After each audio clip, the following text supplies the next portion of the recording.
I gotta share this link, then I gotta swap the laundry around. You have to give me just a second. The timer might go off before I'm done with everything. That's alright. Figure it out.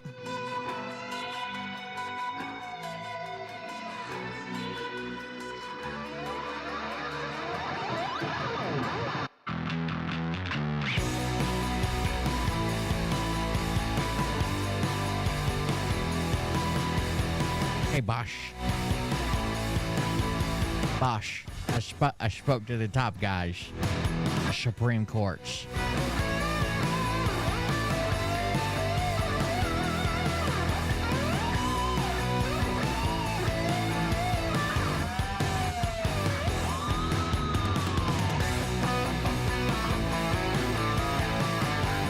Spoke to the Supreme Courts.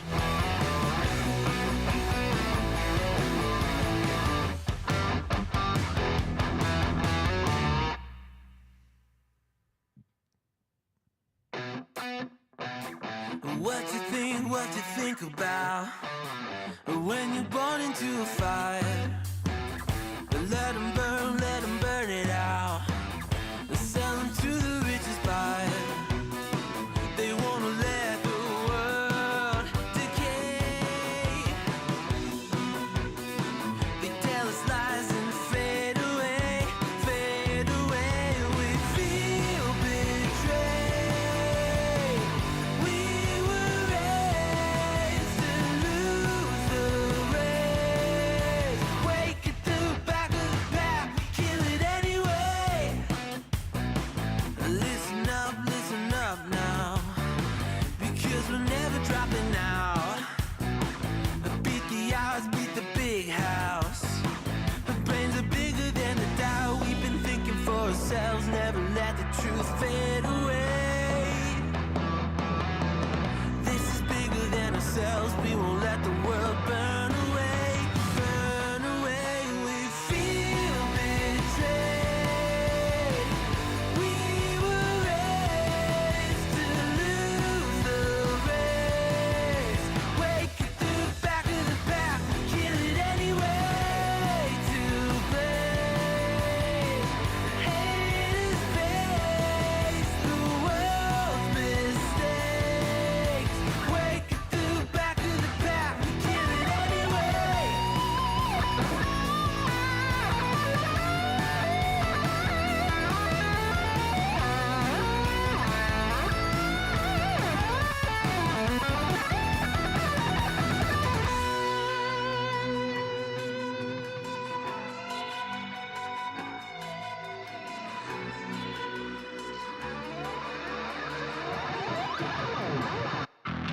And we feel betrayed. We were raised to lose the race. Wake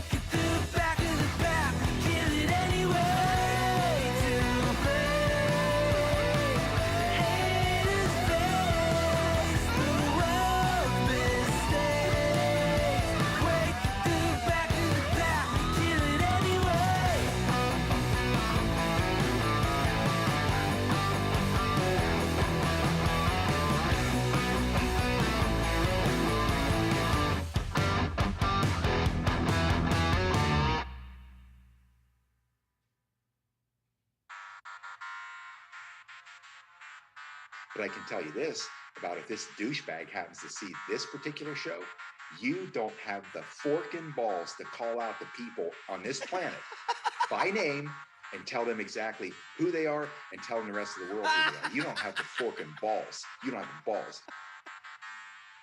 Okay, Scott. Here we go, I think I started some shit. Listen off, it's about to get lit. Get the place in the best, you know that stage is Back. You better buckle up, Jesus, you ain't calm down. done yet. Here we go, I think I started some shit.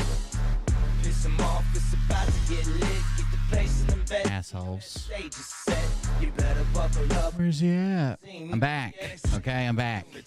Well, listen, bitch. I had to change the laundry. I'm doing my job and Mariah's too. Okay? I can't do everything all the time. Jesus. Praise the Lord and to the extreme.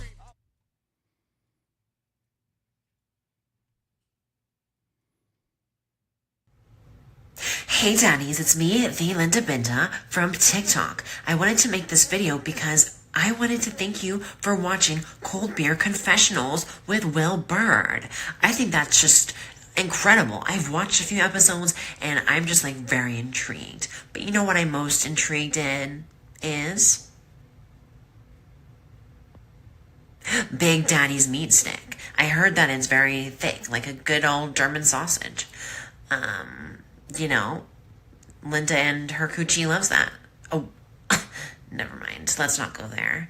Anyways, I hope you have a good show and enjoy it as you can. There's a lot of weird things that go on, especially when it comes from the realm of Linda Bindaland. So, enjoy the show. Thanks for watching. Peace out. You guys remember a while back they had this big thing where they were painting quilts on barns? You guys remember that? They were painting like these quilt designs on barns and old barns and buildings and shit. Well, there's a new one now right by my house. But instead of quilts, it is stuff for like the University of Tennessee, I guess. And I don't get it.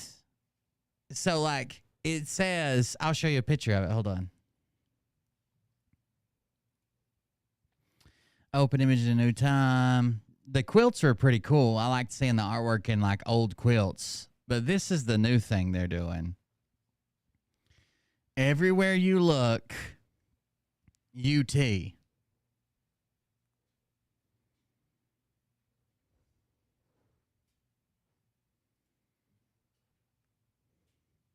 Everywhere you look,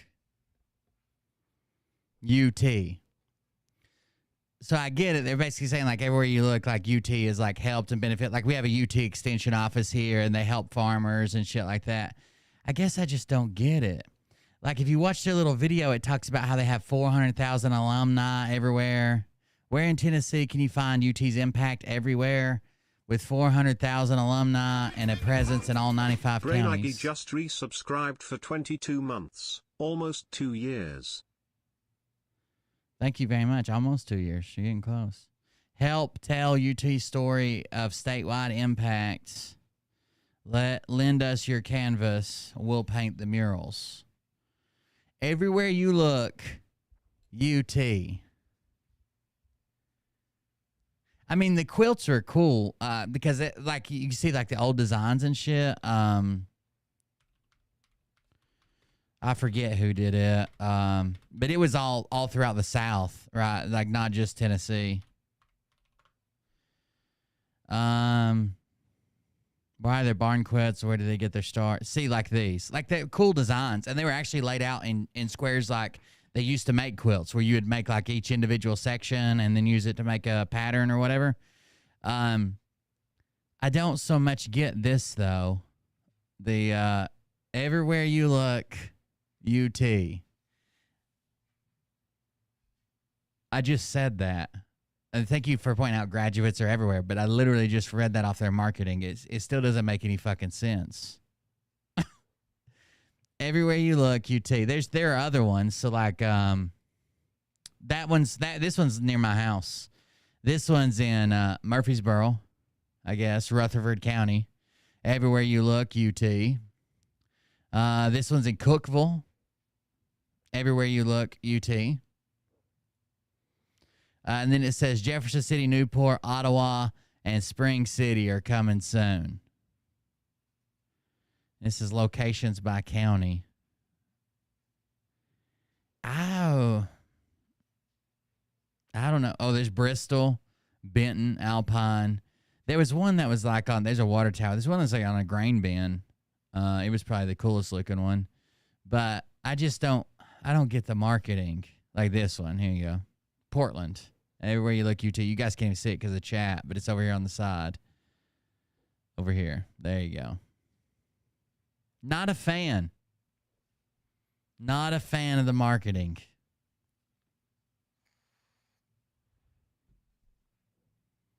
Everywhere you look, UP. You think that'd be the good one to do? A UT symbol, the T is Tennessee, so you can see it like half of it on the U. I know you can't see the whole thing, but this is like the back half of Tennessee. And then if I pull it over here where you can see it, this is the front half of Tennessee. That's like the little UT symbol. I don't get it. I mean, it is what it is, I guess.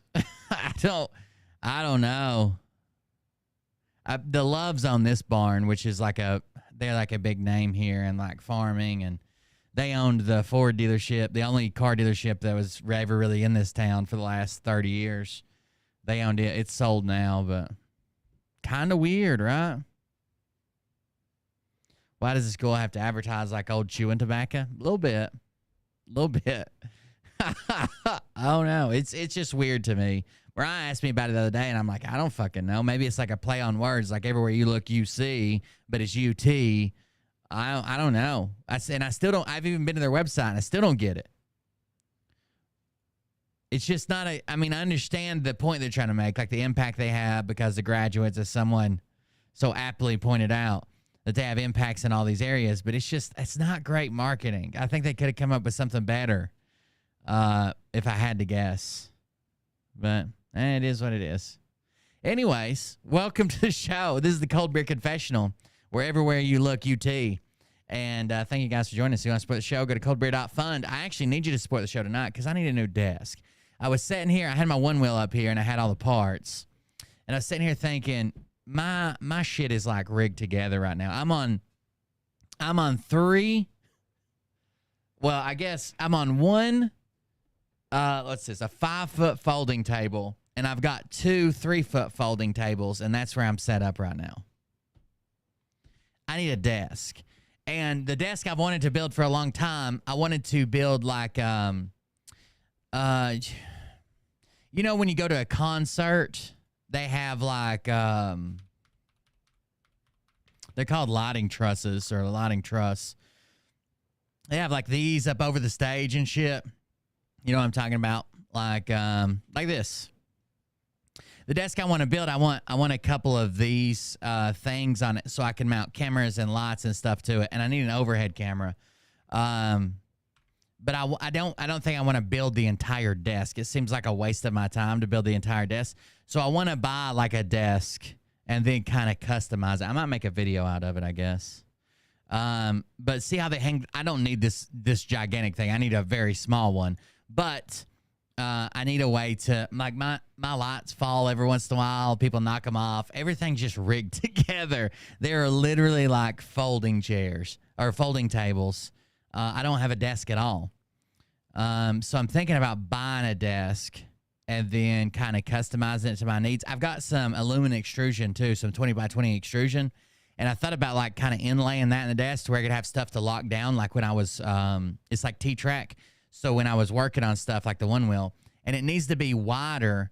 That way, when I do like an overhead shot, if I'm going to be working right here, when I do an overhead shot, that way I can push my keyboard and stuff away from me and then have a working area. Because usually I use this camera. There's a camera right here that just off screen that you can't see. It's actually the camera that you see when I have the intro screen up, where you can see me from behind. I move that for my overhead shot. And then there's just not enough room here to work. By the time I got my microphone in front of me, if I want to talk, and then like put my shit here and then push my keyboard out of the way, there's like 12 inches of workspace. I would like to have it a full, maybe like 3 foot wide instead of 2.5 foot or whatever. That way the monitors and stuff, when I push it away, I still got like a couple feet to work here. I don't know. We're looking at it. I need a new desk. So that's the title of tonight's show. I need a new desk. Support Desk Foundation. That's what we're doing. Phil, I guess, was telling everybody the economy would collapse again. So we heard about that. I'm not super interested in covering it tonight, but I did hear about it and the scare that he put into all of his following. Yeah, not super interested about it. I want to go see what he posted today. Have you ever noticed the sky's always falling with the truthers? And what's even crazier is it's been falling for years, but somehow it doesn't fall. Isn't that weird? He did give us a sneak peek filming of JFK 104 with everyone. Here we go. The outtakes, he said. Ooh, that's creepy, dude. Don't touch it like that.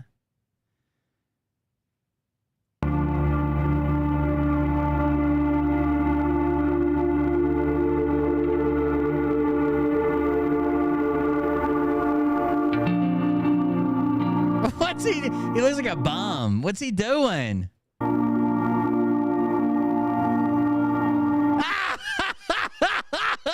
Yep, that's a manhole. That's a storm drain. What is he doing, dude? Phil, bro, I'll come on your production team. You can't be doing shit like this, bro. We all float down here. What? Bro, you gotta stop this shit, okay?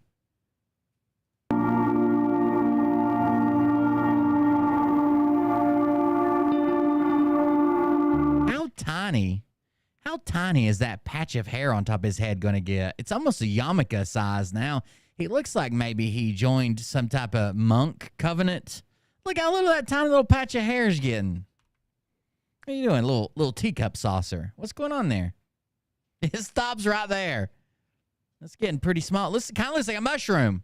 Phil, is that a calm? You want me to bring some mushrooms to your house so we can party? Doesn't matter. Not looking at a manhole. He's looking at a storm drain.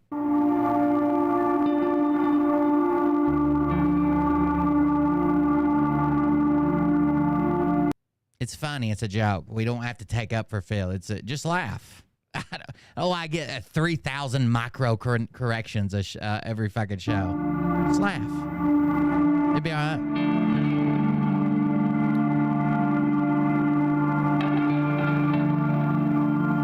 I wonder what the people driving by thought.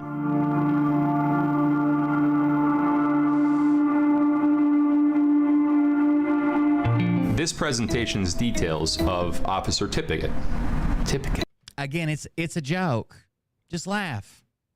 Just laugh. Why would I say Jesus Tippett? Christ. What on earth is going on here? Well, technically they thought one of the shooters was hidden in that storm drain. Just laugh.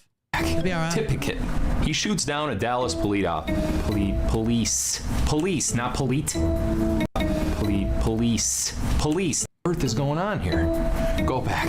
Tippett. Looking for He Georgie. shoots down a Dallas police, not police. It's a simple word, Phil. Mr. Ligon now has a very particular task, a very damn, I was rolling too. I was feeling good. I had a lot of stuff going on, and then I said, he dealt with post-mortem corpses. He was the best in the world when it came to I was going to say there's no glass in his glasses, but it does appear that there is. It didn't look like it before that. Hold on, I'll back up. Can I slow it down? Yeah. Look at this. It doesn't look like there's any glass in his glasses. when it came to Until he turns his head right there. Right there. You can see the reflection finally. But it didn't look like it before that.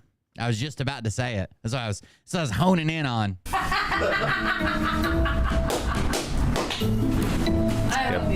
Drazen's question, which he was the best in the world when it came to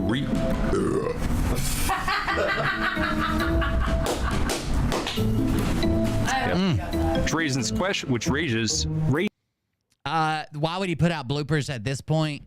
So his audience is mad at him. One thing that you can't knock Phil for is he's done a bunch of things that his audience gets mad at. Look how often his chat is shut down, right? He's done a bunch of things that his audience got mad at him for, and he's really, really, really, really good at reeling them back in, right? So this little snippet of this is big for them. The whole I've got major intel coming. Even the billboards was bullshit to reel his audience back in because they were mad at him. Raises questions. This was eerily similar to what Who happened the fuck was that guy? He was definitely Khazarian.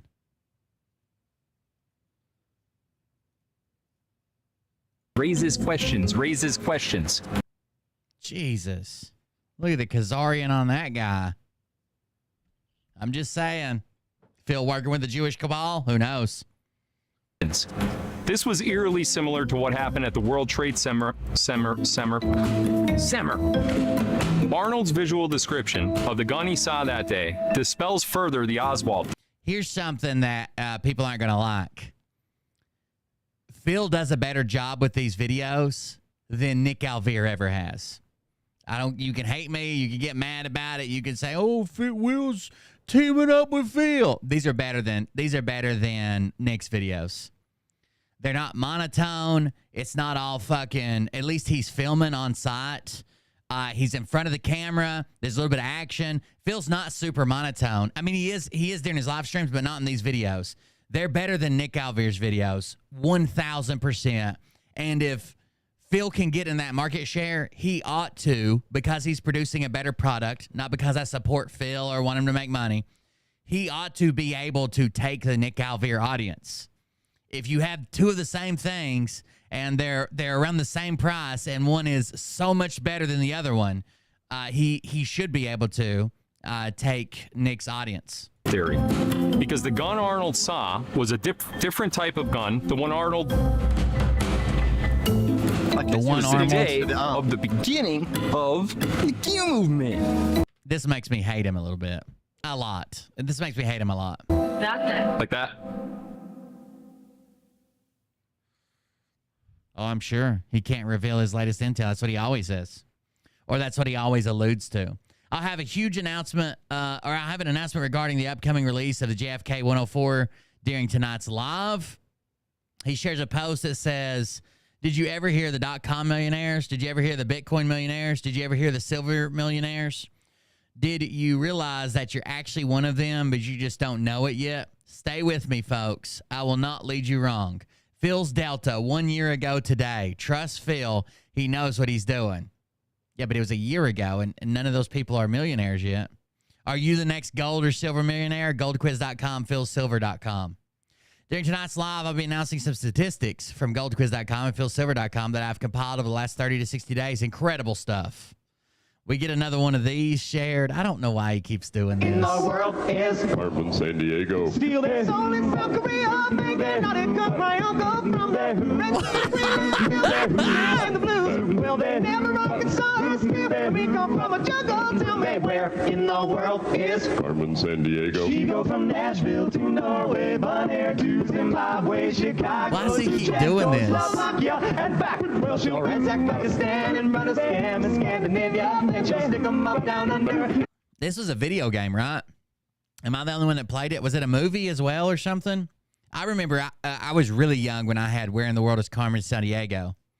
It's the first time I ever heard the word salutations. When you went to look for her in Georgia, one of the guys you talked to, he'd say, salutations. I didn't know what it meant. And go big pocket purse. She put the missing misdemeanor when she stole the beans from Lima. Tell me where in the world is Carmen, San Diego. Oh, tell me where in the world. Oh, tell me where can she be? Botswana to Thailand, Milan via Amsterdam, Mali to Bali, Ohio. Oh, whoa.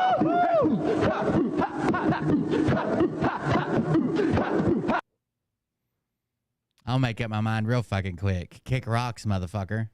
There you go. Or mind made up.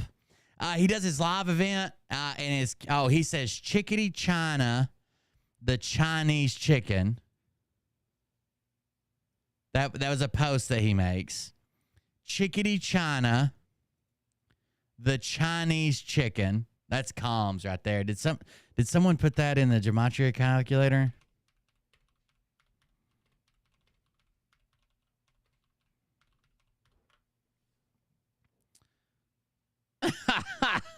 Gotta have it. Gotta have it. Bare naked ladies. Bare naked. Gotta have it. At least.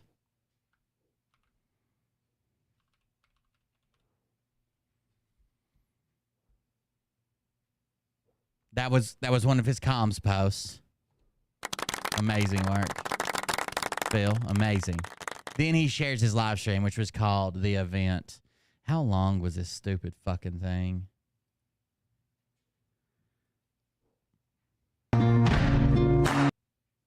It's over 2 fucking hours, dude.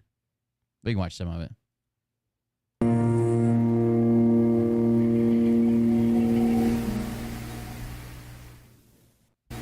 I'd like to see the estate of Johnny Cash sue Phil. That'd be great.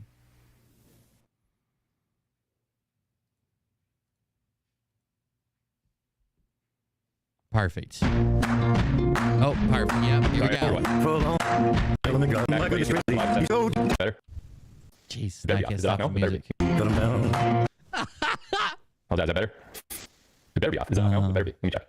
That was one of his comms. He posted it.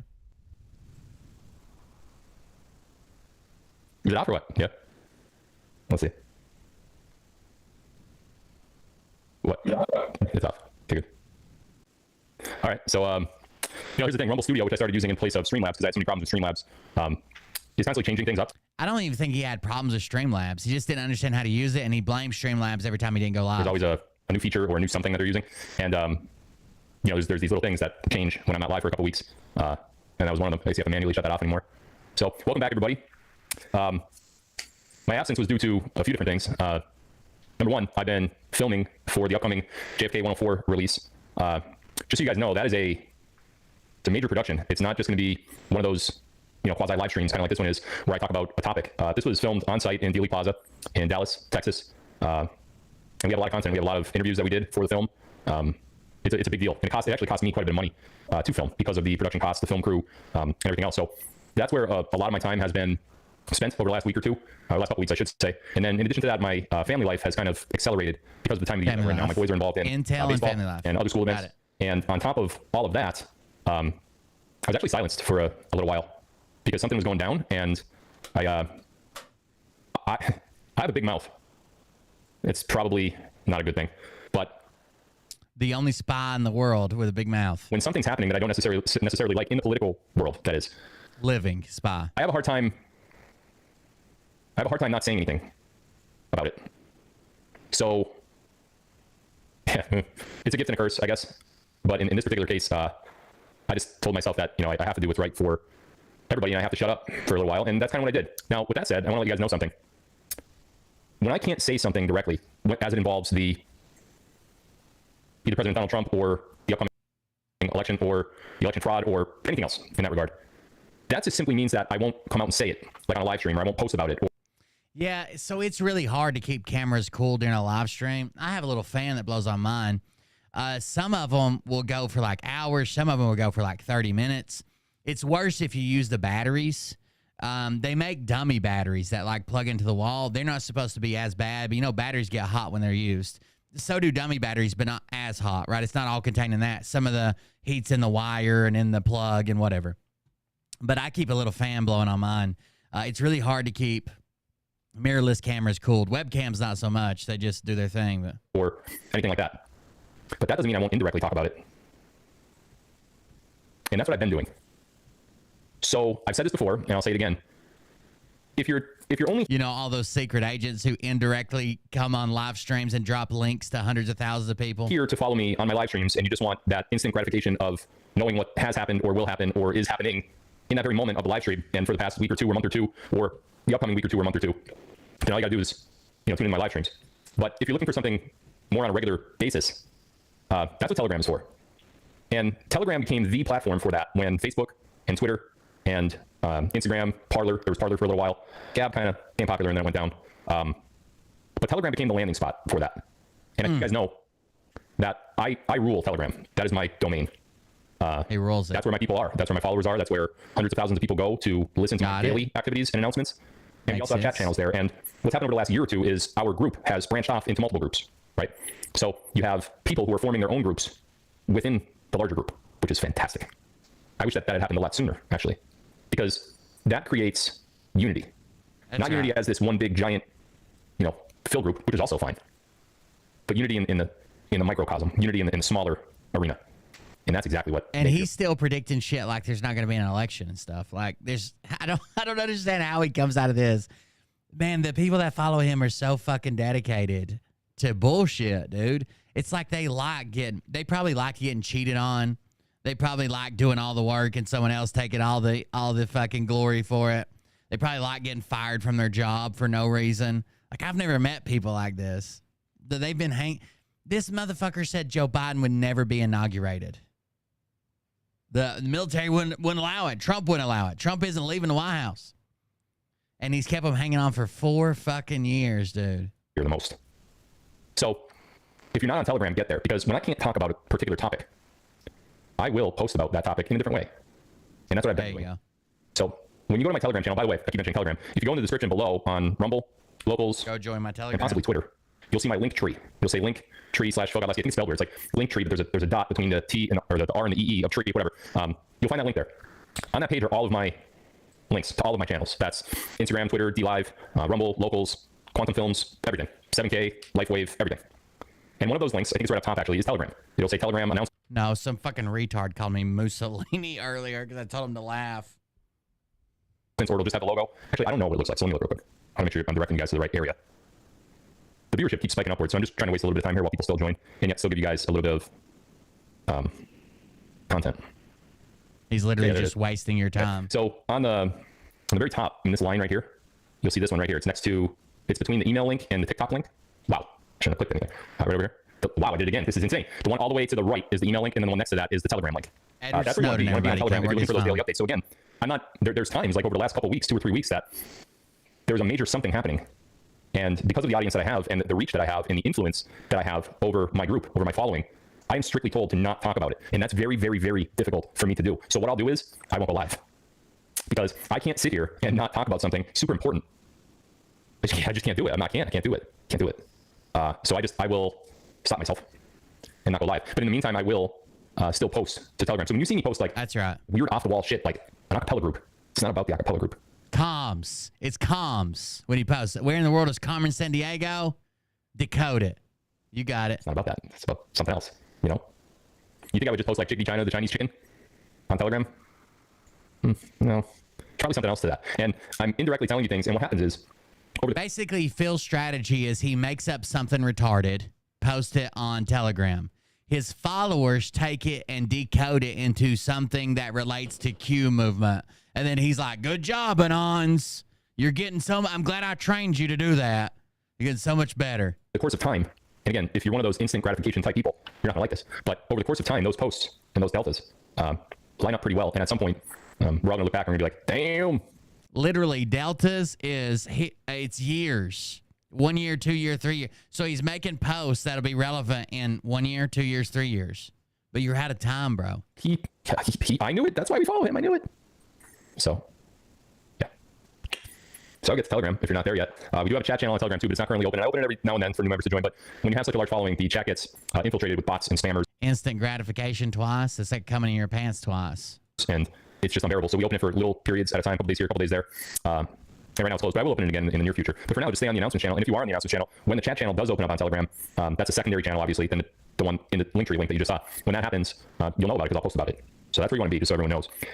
All right, we got a huge show, and I actually had to write things down tonight because oh my goodness, you got notes. I was afraid I was going to forget notes. I never forget anything. But, I wrote it down anyway. Anyway, why don't y'all tell me where you're from? Oh, please don't. Oh, it's that guy from Norway before. He was posting before the live started, and he said that I never recognized him or give him a shout-out during the live, and I saw him write that. So I'm giving him a shout-out now. Hello, Norway man. Norwegian. I'm part Norwegian, hence a lot of the tattoos on my body, so pretty cool.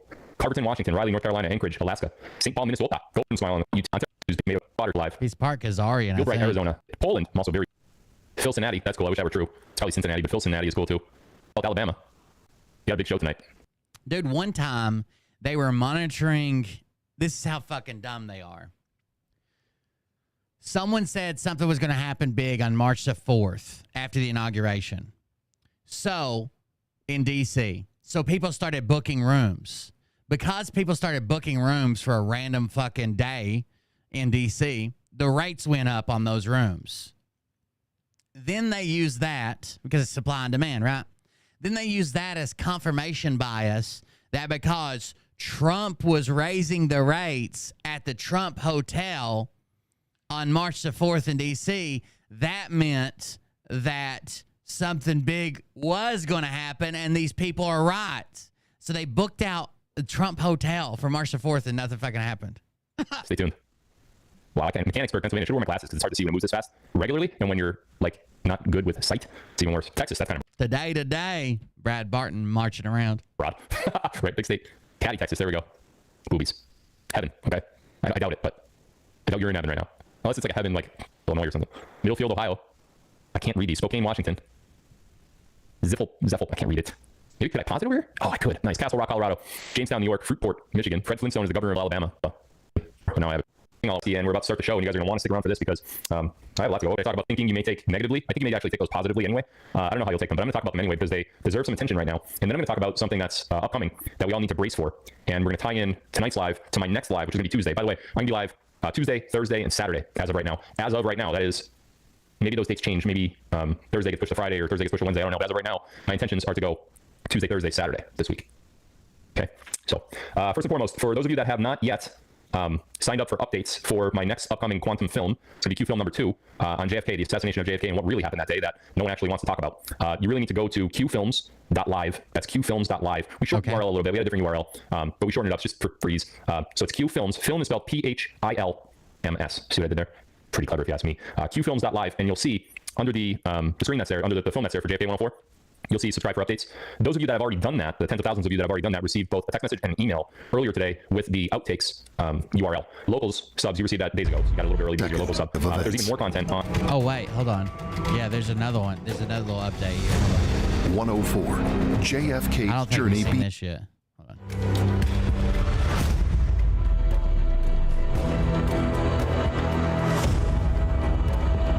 November 22nd, 1963. A day that shook America. But what if history as we know it is not the true story of events?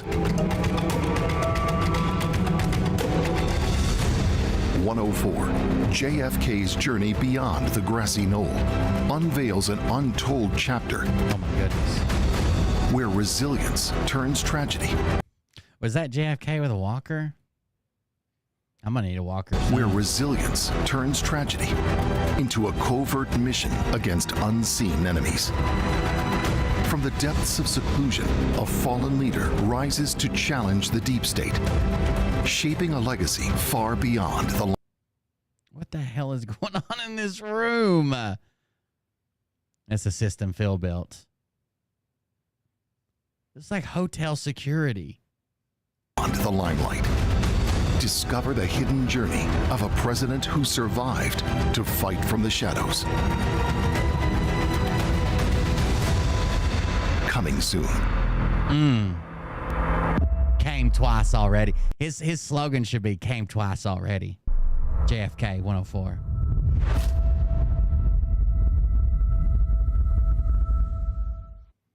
Wow.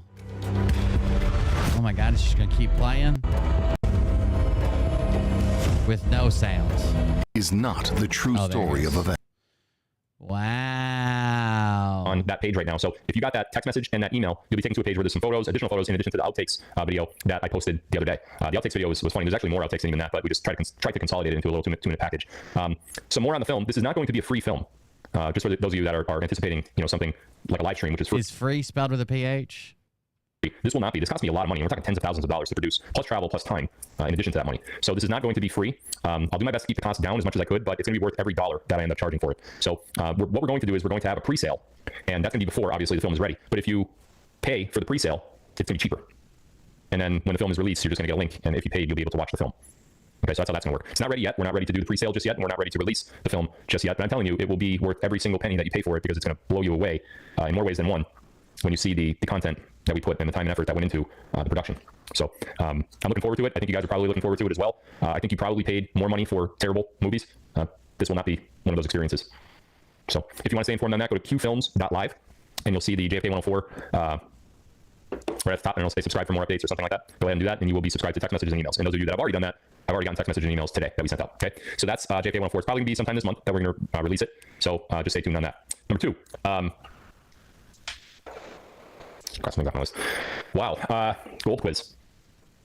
I never, when I launched Gold Quiz, which was, I believe it was the end of 2023, the fall or so of 2023. Nope, 22, the fall of 22.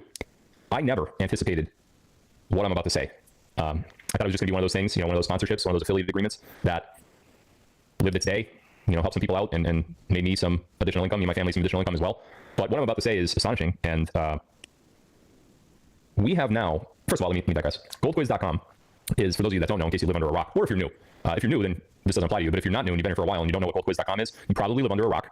But for the newcomers, or for those of you that just are not paying attention, goldquiz.com is an avenue that helps you get your retirement account, which is either your 401k or your IRA or a 403b or something along those lines, even if you have a bundle of cash in the bank. Let's say you came into some money. I was just talking to a lady that came into $750,000 just within the last couple of weeks. She's like, what do I do? I don't even want this like in the dollar. What do I do? And I gave her some options. So if you're any of those people that have a large sum of money in a retirement account or in the bank, just in a savings account, in a checking account, under your mattress, wherever. Okay. Goldquiz.com is a 5-question quiz that asks you numerous questions about your wealth. Is it in a retirement account? What kind of account? Blah, blah, blah. It then gives you the opportunity to take that money out of the dollar, which is failing. We all know the dollar's failing, right? It's written everywhere. Every article we read is about how bad the dollar is. We all know that the dollar is the Federal Reserve's currency. It's not the U.S. government's currency. It's the Federal Reserve's currency. And the Federal Reserve got, through politics and through lobbyists and through force in many ways, got the United States government to agree to use them as their banking system. They're foreign bankers. That's what the Federal... He brings up me in his show? Reserve is. So it takes your money away from the dollar and it puts it into metal, gold and silver in particular. Oh, shit. Does he say something about the Andy show? Right. 30-second quiz, talk to some experts, set an appointment, boom. A week or two later, you don't have your wealth in dollars anymore. Oh, what I'm about to say is shocking to me. I think you'll be shocked too. System. To date, Got it. as of today, goldquiz.com. You ready for this? I can't even believe I'm saying it out of my lips. Goldquiz.com has now rolled over $750 million from the... I don't believe his numbers for a second. It seems like if he had these numbers to brag about, that he'd be showing some evidence. But it doesn't even matter when you take evidence from him because he just photoshops everything. Remember when he's photoshopping his viewers? Then he's like, well, that extension API is no longer available, Will, because I downloaded the exact same thing. I downloaded the exact same thing. And then I was like, well, mine's pretty fucking... Oh, it doesn't exist anymore. It doesn't work anymore. And then as soon as the interview was over, he's like, it's back. I got it. It works again. Failing fiat dollar. But if they did 750 million, that means what? Phil got 45 million at 6%. Federal Reserve cabal bankers dollar, their currency. You guys have taken $750 million. I do think he's made a shit ton for very little effort rolling over, doing the 401k rollovers. $750 million out of the cabal's hands, and you put it into metal. Hello? Give yourselves a hand. That is a huge number. Huge. And it's a number that I'm so personally proud of that I don't think there's any... They're sketch as fuck, dude. So, one of the reasons Phil fucked up in one of his shows, it's illegal. It is literally illegal by the United States federal government to roll over your 401k or IRA into collectibles. And you'll never hear Goldco say that they're investing in collectible coins. That's a word they can't use. They will say investment quality. They'll say limited number. They'll say pristine or our own design or we minted these ourselves. But it's actually illegal. And Phil said, well, it's the collectible value that they're investing in. Can't do it. Anything else short of being right about... Oh, so you're just a fucking retard. Yeah, gotcha. Trump coming back and everything that we've been talking about over the last couple years, last few years, last 4 years, holy shit. Short of that, and that's coming too, I don't think there's anything else I could be more proud of in doing these live streams. That is $750 million. That that we've taken out of the dollar and put it into metal. We are a movement. We are destroying their system right in front of their face. We are our group, you, and everybody else that has rubbed shoulders with you in a chat room, in the live chat that's on the screen right now. I don't understand how some people in the comments can seem like they're 12 years old and also from 10 years ago at the same time. But Rumble always proves me wrong. You guys are helping destroy the cabal. A lot of people have asked over the years, well, what could I do? What could I do to help? Well, you're doing it. You're doing it. You're taking money. If you are any of those people that rolled over that enormous amount of money, you're doing it. And if you haven't yet, let this be. They're taking these gigantic fees out. Part of it pays Phil. The rest of it pays Goldco for doing it. They're taking these gigantic fees out. And then when you're like, oh my God, all the money I've saved in my entire life for retirement has been cut in half. Phil says, oh, call them. They'll tell you the real value of it. You call them. They're like, oh, you've actually made money. We have to show you on the website what the melt price is because the government doesn't like us bragging about how much money you've made. But the real amount, you're going to be super happy. You've doubled your investment. Let this be a sign. Let this be an assurance that fellow patriots just like you have done. They've done it too. Their wealth is secure. Their retirement accounts are secure because they're over. Now that number includes over $200 million in the last 30 to 45 days alone. I'm worried about the retirement accounts. So typically what we see at Gold Quiz is when a bank fails. I think it's called QMaths. Or when the price of gold and silver go up. That's when people are like, oh shit, he's probably right. You better get over to gold. Now listen, the government doesn't do everything right. We know that.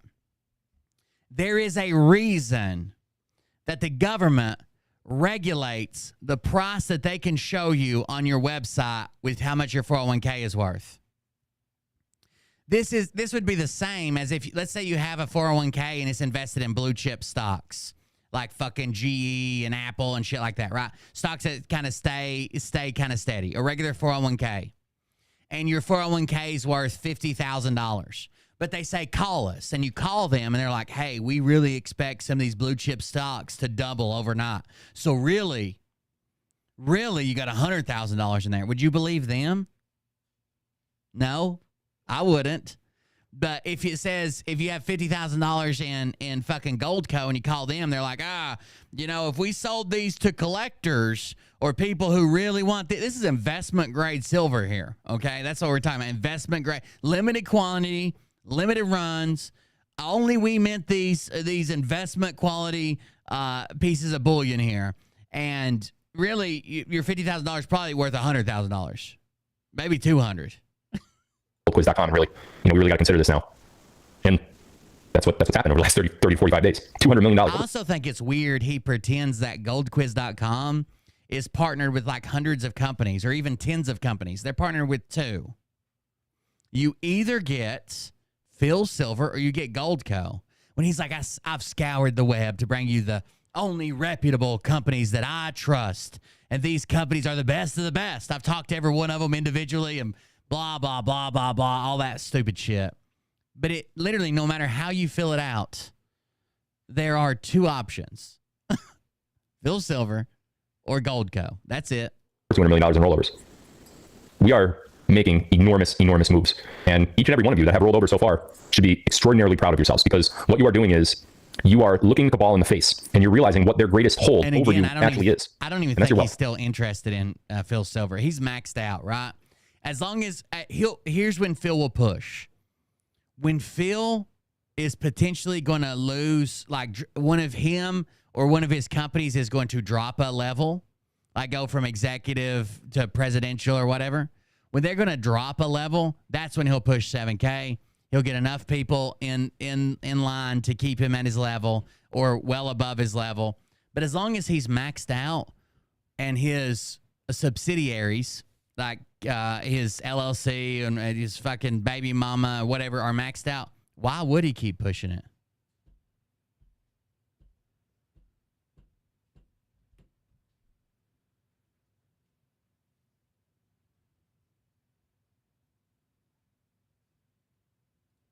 They control everything you do. They control how much money you make at work. They control the hours that you work. They control the jobs that you do. They control college tuition. They control your retirement account. How? Because those retirement accounts that you have in the fiat dollar are in the stock market. Anybody notice what the stock market's been doing over the last few weeks? We had like 500 points lost in a single day, 700 points lost in a single day. Just down, down, down, down, down. Now, the wheels aren't going to completely fall off of that system yet. But that's coming. Yet. And that's actually part of the intel that I have tonight too, which we're going to wait a little bit longer for because I want to go over a couple other things first. So bravo to you guys in helping the continued takedown of the cabal. Obviously, people like Donald Trump and various different military generals and lieutenants and people like Kash Patel and Chris Miller, Ezra Cohen Watnick, they all have their own role in what's going on and what's been. Wonder why Warren Buffett's still in the stock market. That's weird. Going on, but that's not our role. That's not your role. Oh, did you guys see? This has to do with the stock market. It is. Did you guys see that? I guess Jeff Bezos and his team were there. So they're being looked into for stock manipulation, I guess. An antitrust suit, stock manipulation, shit like that. I guess him and his inner circle were using the Signal app to communicate with each other. And the Signal app has a feature. I don't know if it's automatically on or not, to be honest with you. I do know it has a feature to auto delete messages, kind of like Snapchat, where they just disappear after so long or after somebody read them. And they're kind of being grilled over using Signal. Now, Jeff Bezos is like, oh, we use Signal app for like internal stuff about the business, but we never talked about this case or stocks or nothing like that on there, ever. It was just about business stuff. But why would you even use it? If you're not trying to hide something, I understand why people use it, like if they're talking to their fucking side chick or something, right? Because they're hiding shit. But why would that be a form of business communication ever? Ever. Most of the time in business communication, you want it somewhere where you can look back on it forever. Like, I told you to do this, Steve. And Steve's like, no, you didn't. And you can fucking search a keyword and find it, right? Why would he use it at all? It says last week, the FTC accused Bezos and other top Amazon executives, including CEO Andy Jassy, of intentionally deleting Signal messages that could be relevant to an ongoing antitrust lawsuit against the company. Now, newly reported transcripts from the complaint revealed that Bezos, in his testimony to the FTC in October of 2022, mostly denied and refused to answer the agency's questions. However, he also indicated that he may have continued to use the Signal and auto-delete function all the way through 2022 for sensitive company issues unrelated to lawsuits. Sensitive issues unrelated to the lawsuit. This all just came out recently. I know I'm reading shit from 2022, but that's because it's a case that takes a long time. This actually came out on May the 4th of this year. So it's not, I just didn't stumble across an old article. I don't know exactly when I stopped using it, Bezos said, according to the transcript, but I tried very hard to be careful to not use it, to preserve messages and only use disappearing messages on things that were not, responsive to these document preservation requests. So he's like, I don't know when I stopped using it, but anything that would have been covered here, definitely didn't use it on. Promise. That's not the role of a blue drug dealer would be a good one. Collared patriot. Our role is to do what we can. I try to get all my drug dealers on Telegram. And to do our part. And I am so proud to lead that group of patriots down the path to cripple the cabal where it hurts them the most, and that's their income stream. Because if they don't have money, they don't have power. And if they don't have power... I may have made mistakes. The Amazon founder admitted to receiving document preservation notice regarding the FTC's investigation, but refrained from confirming whether Signal messages were included in the notice. It says all, of course it was. It's all digital communications. He also stated that he couldn't recall the precise timing of receiving the notice or the legal advice of Amazon's lawyers regarding Signal a year-ish ago, maybe, he said. I may have made mistakes in that regard from time to time. Bezos said, I never would have used Signal under any circumstances with disappearing messages on or off to discuss any complicated business issues. It just doesn't make sense. It doesn't make sense you're using it at all. They lose their grip over the control of the world. And that is exactly what's happening right in front of our faces. So bravo to you guys. I'm extraordinarily proud. By the way, the link to Gold Quiz is down below in the description of this video. If you have not yet rolled over, please join your fellow patriots in doing so. And let's get to $1 billion. I want to have $1 billion rollover party where we just give away all sorts of things. Like once we hit that number, let's have a big giveaway. I don't know what it's going to be. Maybe I'll give away like jerseys or like Jolly Rancher pens. This one is strawberry. Nope, watermelon. It smells like watermelon. Don't worry about that. So we'll have like $1 billion party. It'd be great. So let's get there. We got a little bit of work to do, obviously, but if we could do 200 million rollovers in a 30 or 45 day span, pretty sure we could do 250 within. I don't like how he mixes his sports jerseys and hats and shit. I don't know. It bothers me. I would rather him wear like a jersey and like a hat that has nothing to do with sports, or like a sports team on his hat and no jersey. But mixing the two, he dressed like a husky 8th grader. He's just trying to fit in. The next couple months or so, right? So if you haven't yet, get over there. They're still open. They're eagerly waiting to take your call. I know some people that have had under $25,000 IRA or 401ks been turned away from Gold Quiz. I'm working on that. So you just sit tight, and I'm going to have a solution for you guys soon. Okay. A couple other big updates that I want to go over before we get into the Intel portion of this, and then after the Intel portion, I'm going to do a little quasi Q&A. Am I connected to Twitter? Live count is not available for Twitter. Okay, cool. Whatever. We got 34 million watching, so that's freaking crazy. What? What?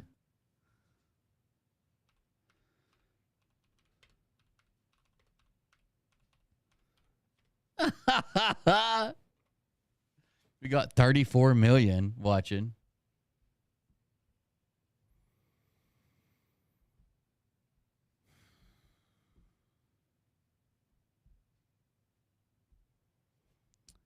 The title for the largest live streaming events ever on the internet changes depending on the metrics you use and the individual who does it. It depends on the metrics, but generally Disney's stream of the India Pakistan ICC World Cup match on October 14th 2023 on their Disney Plus Hotstar platform is generally accepted to be the largest internet live stream that's ever happened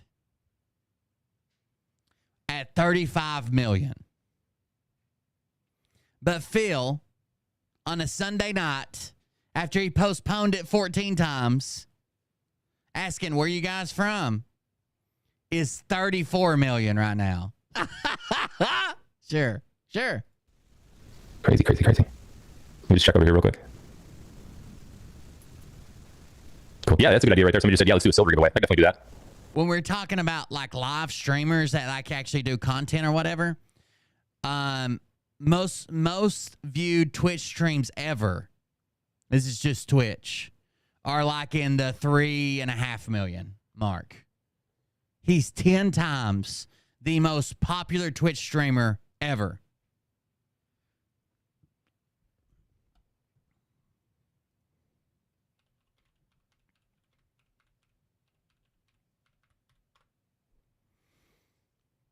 Ten times. It's more than 10% of the adult population. What is the adult population? 250 million? It's more than 10%, I guess I should have said.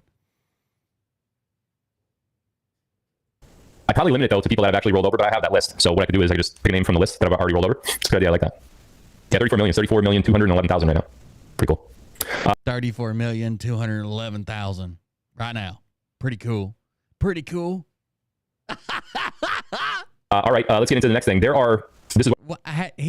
So once we busted him, and basically I showed how every screenshot was edited that he ever posted, he hasn't posted any more screenshots. He says, oh, well, the trolls don't believe it anyways. This is what I was saying, that tonight's live is going to... And what's crazy is if he wouldn't have started this stupid shit of lying, like he actually has numbers to brag about, like the number of views and shit. Like he's I mean, like it says he's got 50,000 on Rumble. That's nothing to like fucking shake a stick at, right? That's a lot of viewers. 50,000 live viewers on Rumble, 1,000 on locals. It's 0 on X because it's not retrieving the data. 0 on the other two platforms as well. But like 50,000 on Rumble, I mean that's a good number. But this fucking retard started in the millions for some reason, so now he has to keep up the lie. Kind of flow nicely to Tuesday night's live. That's gonna be my next live, by the way. If you weren't tuned in earlier and you're just tuning in now, tonight's live is gonna kind of connect to Tuesday's live, not in the Intel department, but there's gonna be more Intel Tuesday. At least I should say I'm anticipating more Intel by Tuesday. But more Intel by Tuesday. Got it. Well, let's just go one thing at a time. I'm getting ahead of myself. Over the last week, I know you guys. I think the adult population of the U.S. is 250 million.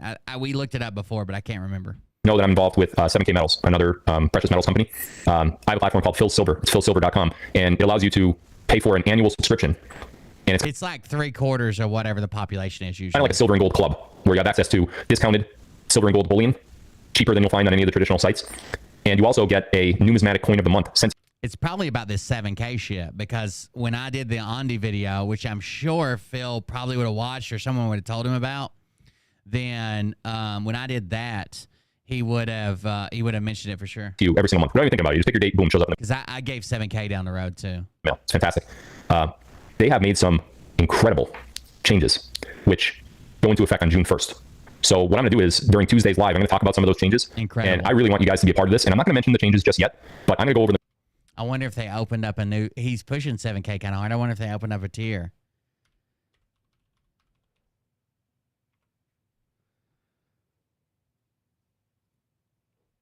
So before, I think he's had some friction with 7K. And there's people that will say, I know it, and I know this, and I know that. I haven't seen any proof. But I think there's some friction between him and 7K and the way he markets 7K. Before there was this friction, before there was all this friction, it seemed like they were going to make... They're kind of new as far as like MLMs. They haven't been around that long. There hasn't been that much interest in them that long. And Phil brought this gigantic audience and like hit presidential, executive, whatever, double eagle, like immediately, right? He hit it super fucking quick. They weren't expecting people to get there that quick. So I believe at one time they did tell him, like, we're going to make a new tier and hopefully you can get to that. We might make 5 new tiers and give you something to work towards. Because again, it's not in Phil's benefit to work his ass off when he can't make any more money. It's just not. It's not to his benefit to send more people to 7K when he can send people to Q streaming with no cap, or when he can do gold rollovers 6% no cap, when he can do all these other things with no cap. It's just not. It's not in his benefit. I shouldn't have said work his ass off. He doesn't do a whole lot of work, but he's getting very little benefit for even advertising it. And I'm sure advertisers are paying him a lot of money for spots. Rumble, when him having 50,000 live viewers, I know Rumble's set up some of his ad reads for him. I know they have, because I know people that have like 5,000 live viewers and Rumble's getting them ads. Right? They'll send them emails and say, "Hey, if you do this, blah blah blah, sign the agreement, and if you got to do a 2-hour live stream and plug this, we'll pay you." So it's not really in his benefit to do anything with that, I guess. Maybe they're making new tiers. Maybe they're not. If they make new tiers, we'll see another big 7K push for sure. Them in detail on Tuesday, and it is 100% in your benefit to listen, because the changes that they made individually affect each and every one of you. He can never even brag about 1 million viewers now. They've also made incredible changes to the compensation plan, which I think everyone's going to like. Uh-oh. So we're going to save that for Tuesday's live, but I wanted to mention it now because I'm going to talk about it again later tonight, and then you're going to see why I said tonight's live is going to kind of go into Tuesday's live and how exactly it's going to do that. So I got a couple things that... I was trying to see if they've published any of this yet.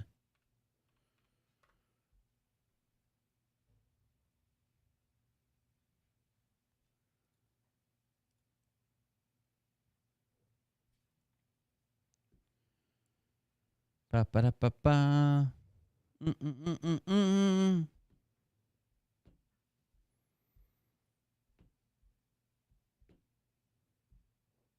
It doesn't look like they've published anything new. I haven't checked out their newsletter, though. Let's see. 7K newsletter. Vault reports. Look out. What's their latest? April.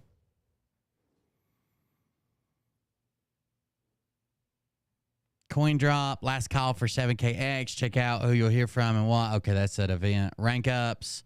The WIVE 7K deep dive in the true and purpose of mission. Coins and stories we love. That's it. Oh, wait. Yeah, coin drop. They haven't published it in the newsletter. They might have sent out emails to some of their top performers, though. Who knows?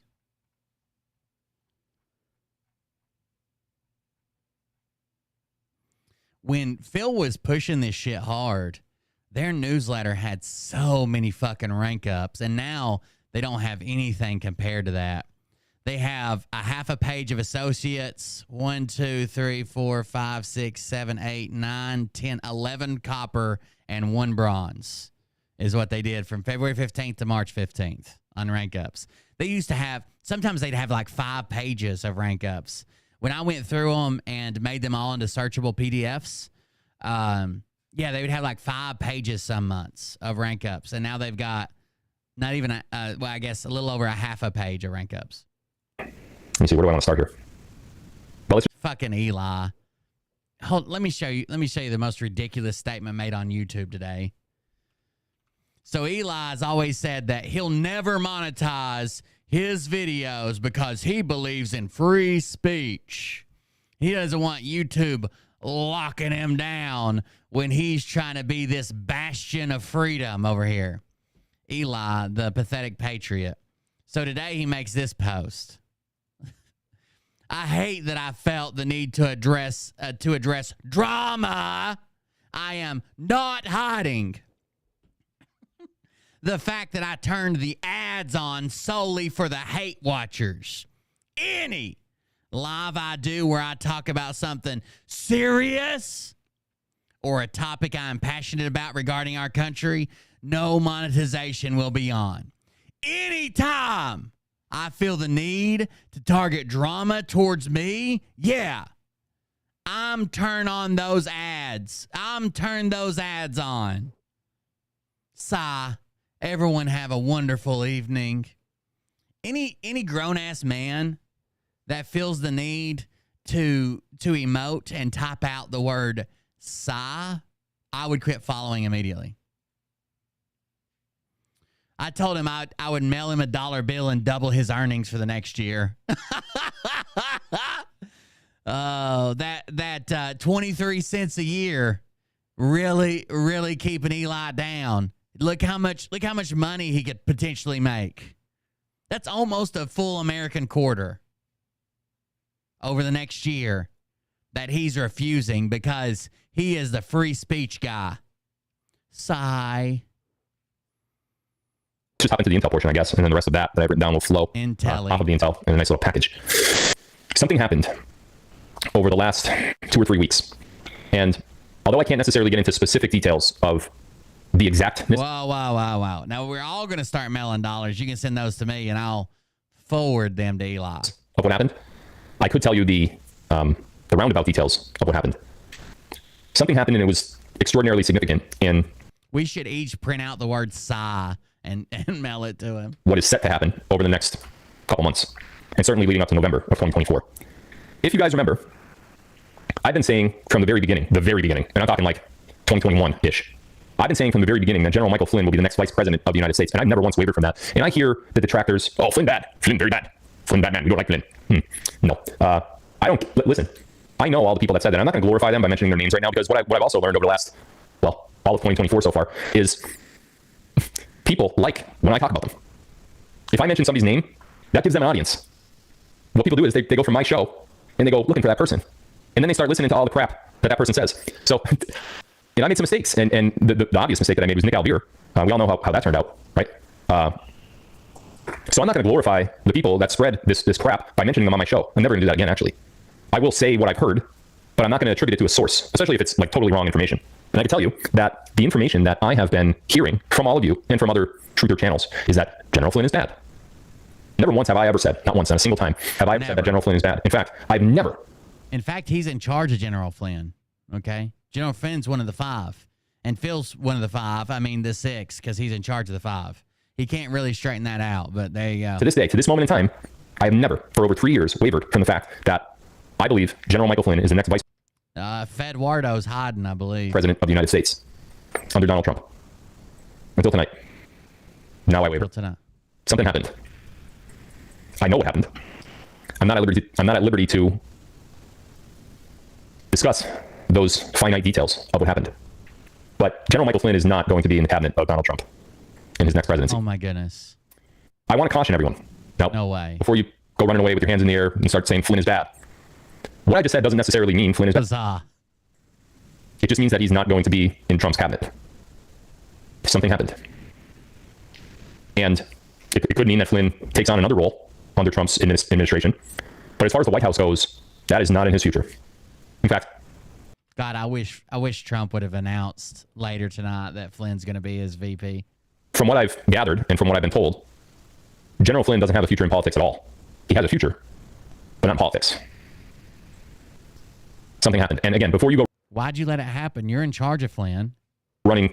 You're his boss. Why'd you let this happen? So all those people who I will not mention, and start looking at them as if they had accurate intel all along. Not only did Trump fire Flynn, Trump did not even support Flynn until it became politically advantageous for him to. Right? At first, there was just no comment. We're not saying nothing, blah, blah, blah. Then suddenly when people started backing Flynn, the FBI did this, FBI did that. Then he jumps on board. On Flynn, don't do that, because this is new. This is nothing that's been reported. The event that I'm talking about. And by the way, that's not the main intel for tonight either. That's a precursor to the intel. So before you go running and saying and trying to dignify all of the false reporting that's been out there about General Michael Flynn, just pause on that, because the truth about this is going to come out. It's not going to be hidden. This is going to be... I have a very important question for you guys. Do you guys add stuff to your ramen noodles?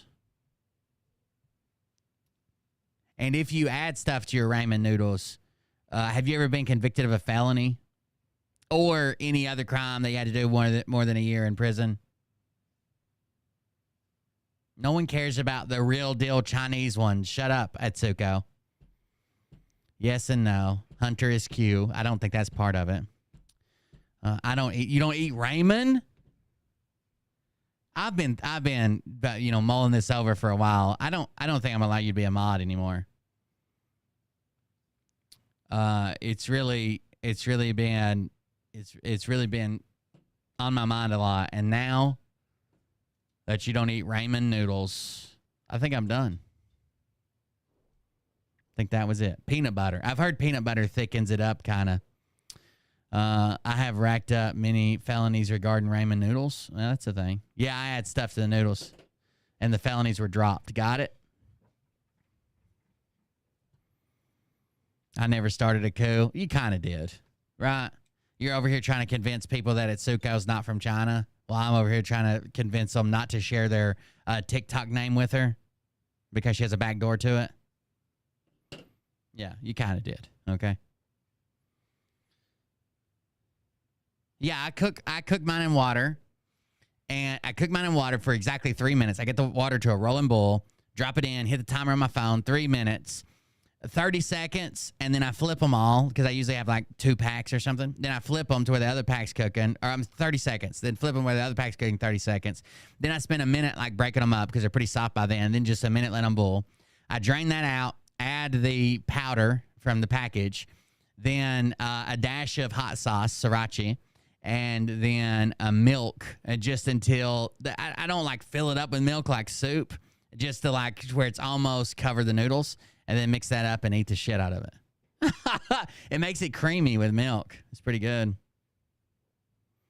I've been involved with felonies though, so maybe this checks out, makes sense. Add Velveeta and chopped green onions, soy, lime, and cayenne pepper. We did have. I used it all. We did have this seasoning that was like called something kick, and it was like a spicy seasoning. I used to put a dash of that in there too. We ran out, and I never bought any more. Crushed red pepper. A hard-boiled egg, especially like boil it all the way through and then split it down the center and throw it on both sides. Hard-boiled egg's good with it. Sometimes I like to like put something crunchy on it, like crackers or something on top.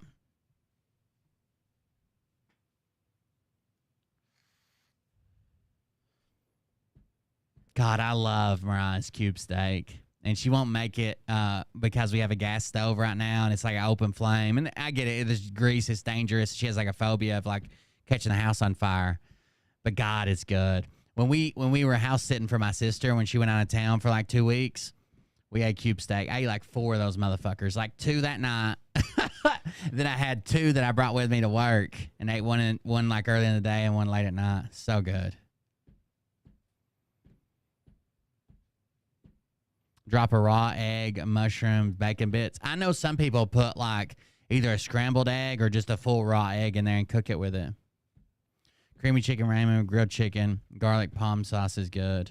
The milk makes it really good. I'm serious. Like, we were poor, so I ate it all the time as a kid.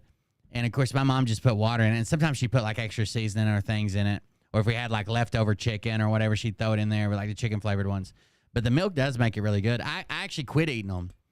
Everything that I ate when I was poor and growing up, I was like, fuck that. I want to eat something different. That's why I don't go to, like, a lot of people come, like, when they come to visit or whatever, they're like, I want some country cooking. I'm like, no, that shit's, like, cheap as hell. That's what I grew up on.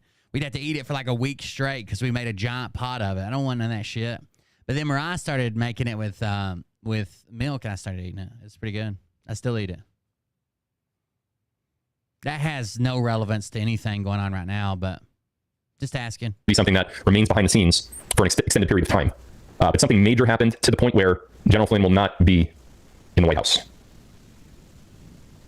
Part 2. Major. Dude, I've been buying the shit out of some steaks. I've even bought some ribeyes, and I'll cut the fat from them and use that, like tallow or whatever it's called. I'll use that to, like, fry them in. And then I've been saving that. So I got, like, a glass bowl that is that's got like all the beef fat that I just, like, cooked all the way down till it was, like, crunchy, and save it and cook in it. Man, it makes it taste good. It's like you add more steak flavor to a steak. The reason I said felons is because if you've been in prison, Ramen is commissary, and they'll put everything. They'll put fucking Doritos and Fritos and different paste and ketchup. They put all kinds of shit in there. They make some crazy. You guys never seen Meet Joe Black? What the fuck is that? Apparently autoplay got away from me. Felon Ramen noodles. Yeah, it's actually Ramen. I know people think it's Ramen or whatever. It's Ramen. What's going on, everybody? Welcome to After Prison Show, and in this video, we're going to be doing some prison cooking. We got 10 ramen, 2 showcase while locked up. I mean, there's a lot of pair of these ramen noodles. By the way, I will fight you in the parking lot with a busted beer bottle if you think this light orange packet is the good one. The dark orange packet from Moroccan or whatever the fuck it is the good ones. Okay, this other one is like some knockoff. You live in a fucking beat down, busted ass fucking single wide. The good one is the dark orange one. I will fight you over that. Each one of the ways that I've chosen for this video, I've done so for a specific reason. Whether it's an interesting way to prepare a ramen noodle, maybe a way that you never even imagined that you could, maybe it's got a crazy name, or maybe it's a means of survival. So again, I've carefully selected the 10 different ways that I'm going to show you how to prepare ramen noodles while in prison. And I do hope that you enjoy. With all that being mentioned, let's go ahead and dive into the very first way that I'm going to show you how to prepare ramen noodles in prison. We don't fry. And we got that right here with this popcorn bag. So we're going to open up this ramen noodle, put this inside of this popcorn bag, and then we're going to stick this in the microwave, and we're going to nuke this. Always make sure to take the seasoning pack out unless you really want to light your entire house on fire. And we're going to fold the end of this up 1 minute. But you have to be very careful while cooking this, because if you let it cook for too long, you're going to burn this soup. And you're going to know it too, because it's going to be completely filled with smoke. Time. Tunes. We'll just shake it up a little bit at a time. Maybe 40 if we're feeling a little.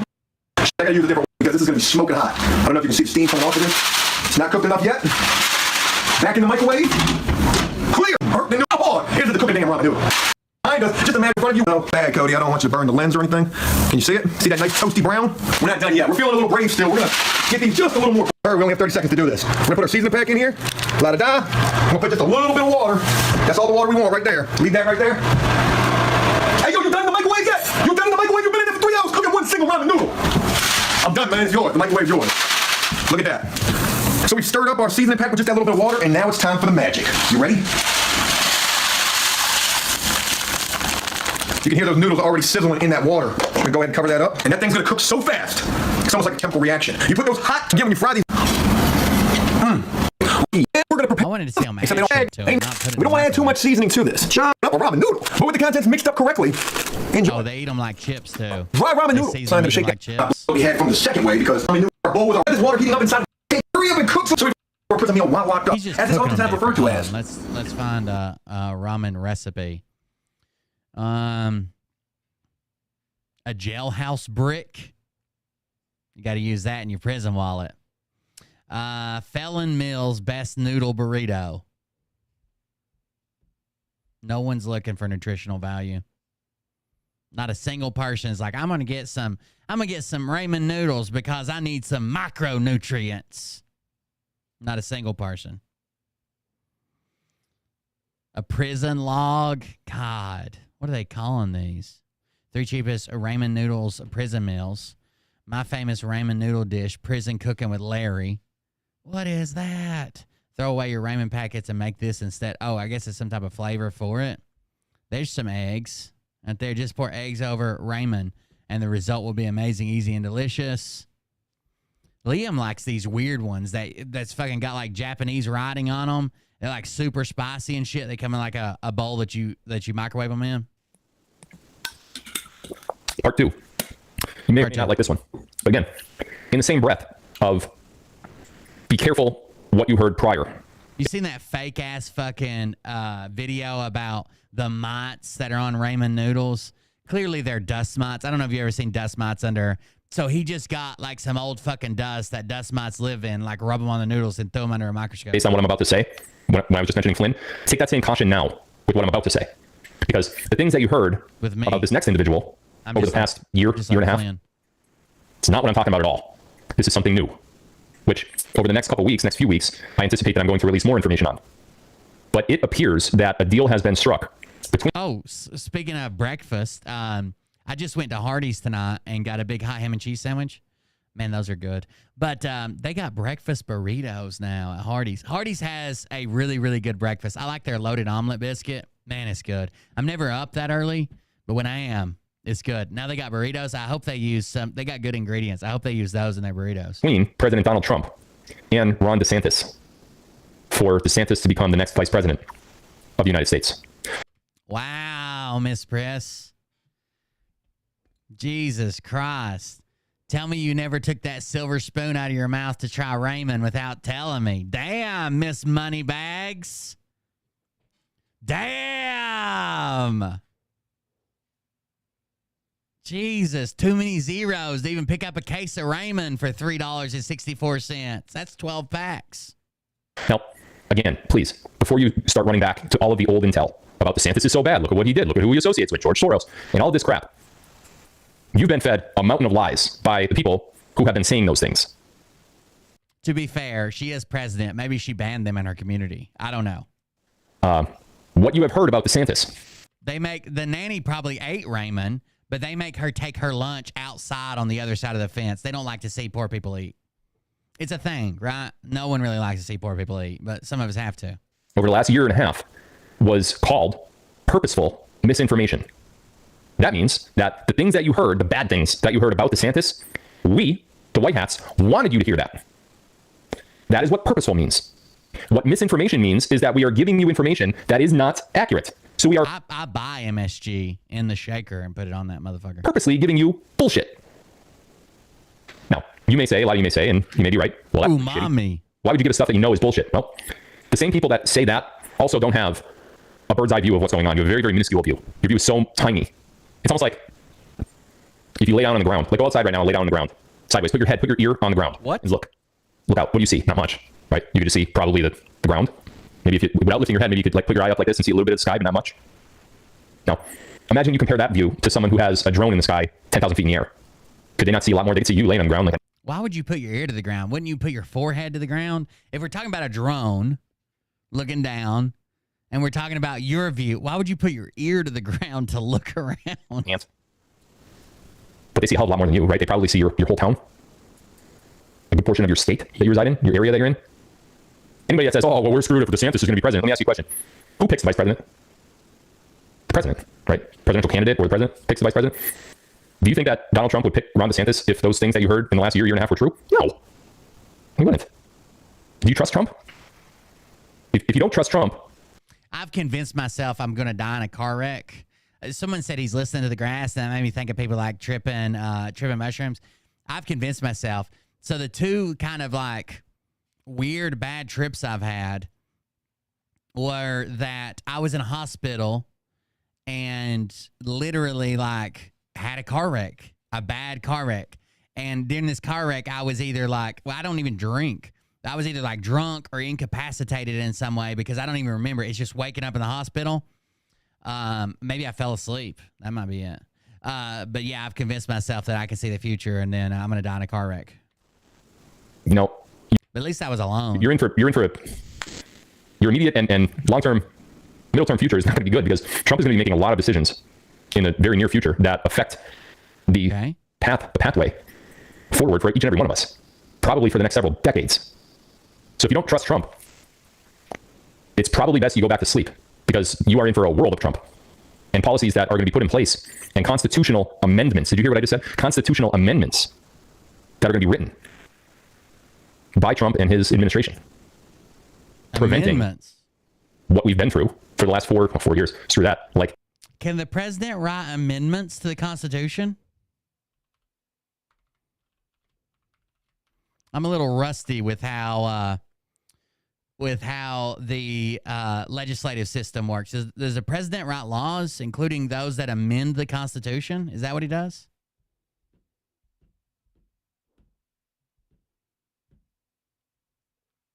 How do we amend the Constitution? Anybody know?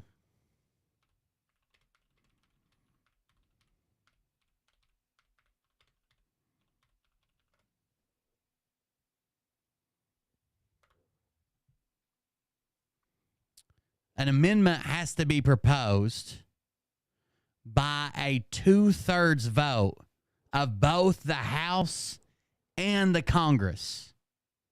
So not a simple majority, 2/3 of the House and the Congress, or 2/3 of the states request one through a convention. Then, after that, so the states can do it themselves, or the Congress can do it, 2/3 vote. Then, after that, it has to be ratified by 3/4 of the states' legislators, or 3/4 of the conventions of the states in each state for ratification. It's actually really fucking hard, right? It's 2/3, then on top of that, 3/4. Just resubscribed for 19 months. Thank you for the resubscription. And usually they'll stick a time frame on it. Like, we're going to propose this amendment. It passed the 2/3. We have a year, 2 years, 3 years. It's usually a time frame of several years to get it, or it fails, right? If it doesn't make it within the 3 years, 5 years, whatever, then it fails and goes back and has to start all over.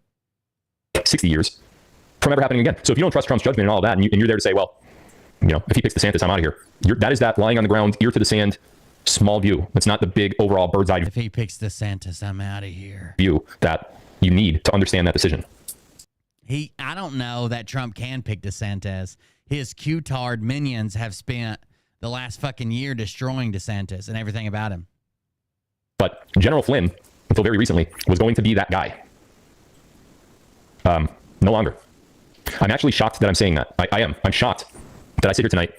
38 million. Wow. We just keep going up, huh? So much for that kill shot, huh? You guys really killed me. He's never going to survive. 38 million later. Here I am, smiling, winning. 38 million. 38 million. Kill shot. I'll never. Nikki Haley killed a dog and a goat. So she kind of told on herself that in her book she wrote that she got a dog and she had to put it down because it was mean. In her book, she just kind of lists it as like untrainable, which people like immediately came out like it was a working dog and it couldn't be trained. So people immediately come out and they're like, what the fuck? You killed a puppy? Like, what the fuck? Well, it then came out. Oh, yeah, I'm sorry. I was reading the comment. It's Kristi Noem. Damn it. It's Kristi Noem, not Nikki Haley. It's Kristi Noem. Then when she was like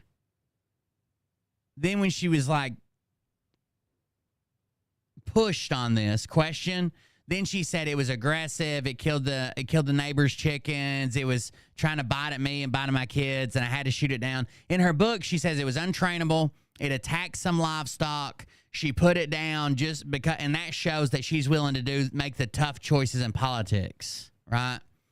It was 14 months old. But in the and she talks about how she hated I hated that fucking dog. When she was kind of pushed on it, questioning when people like kind of came out against her, then she said it was like dangerous and she's got kids, blah blah blah. But yeah, she just shot the dog. Survive. You can't come back from this, bro. I'm like Teflon. Like there's nothing you can do. Anyway, let's be real. Yeah, it's hard to say it's untrainable as a puppy. Puppies are so excited. Even a well-trained puppy will still has such a they're new to the world, right? And anything like under 2 or 3 years old, even a well-trained like coon dog or something might fucking chase a squirrel, or a well-trained herding dog might get distracted by a fucking butterfly at times. They just don't have that experience in the world to know like this is the job. It's just I don't know. It's weird. Just admit it. You know, just admit it. That was just me being a little cocky. Sometimes that comes out. Let me tell you about that too, just real quick, and then I'll get off it. We'll get back to Flynn DeSantis. I shared something on Telegram. This was, weeks ago, probably about 3 weeks ago now. It is a bird dog, and it went after a chicken. So it was about an eagle. And it was about a bird, the only bird that has the guts to actually take on an eagle. Because the eagle is Will Bird. That's it. All the birds, right? And that's the crow. So the crow is just fearless and stupid at the same time. The crow will climb up on an eagle's back. A little tiny crow. Eagle's huge. It's a big wingspan. Right? It's a little tiny crow. Just moseying on out there. He'll crawl up on the eagle's back and he'll be like, and the crow will be like pecking at him in the face, in the ear, in the neck, clawing at him, ripping it. Let's see if this checks out.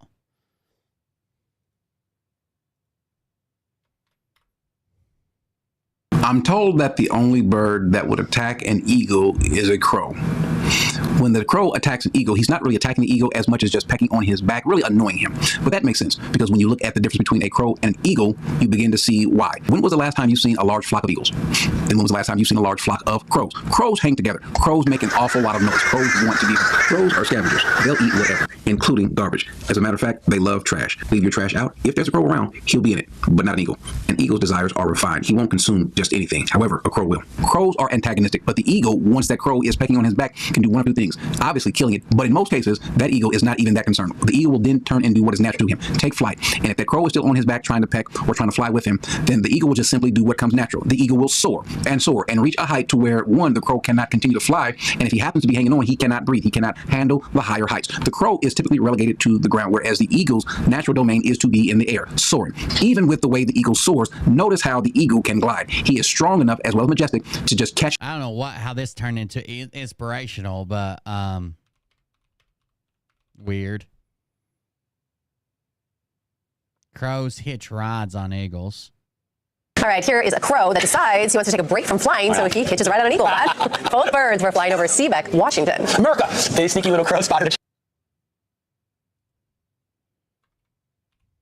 That was something called the Smart Christian channel. I should have known better than to click on that.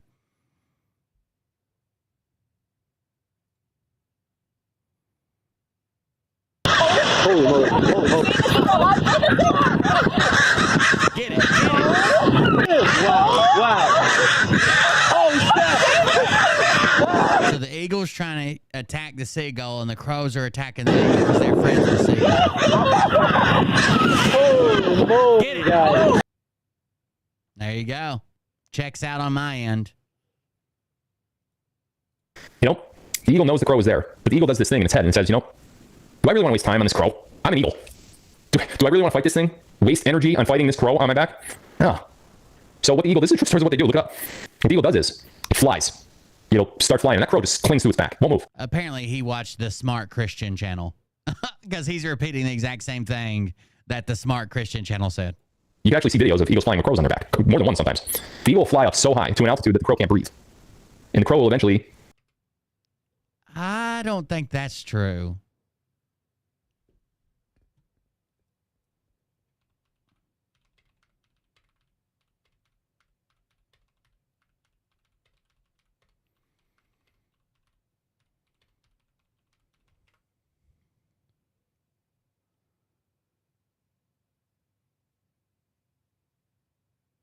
This is from a LinkedIn inspirational post that says it simply opens its wing and rises higher and higher into the sky. The higher the eagle flies, the harder it is for the crow to breathe. But that would be the same on the eagle. These are from inspirational posts, like basically telling you, like, don't worry about the haters. They're just crows. But I don't know that there's anything in this from like a scientific. It says origin is from an unknown author. Here's what it says. The only bird that dares to peck an eagle is the crow. The crow sits on the eagle's back and bites his neck. The eagle does not respond nor fight the crow, which they do. They attack crows all the time.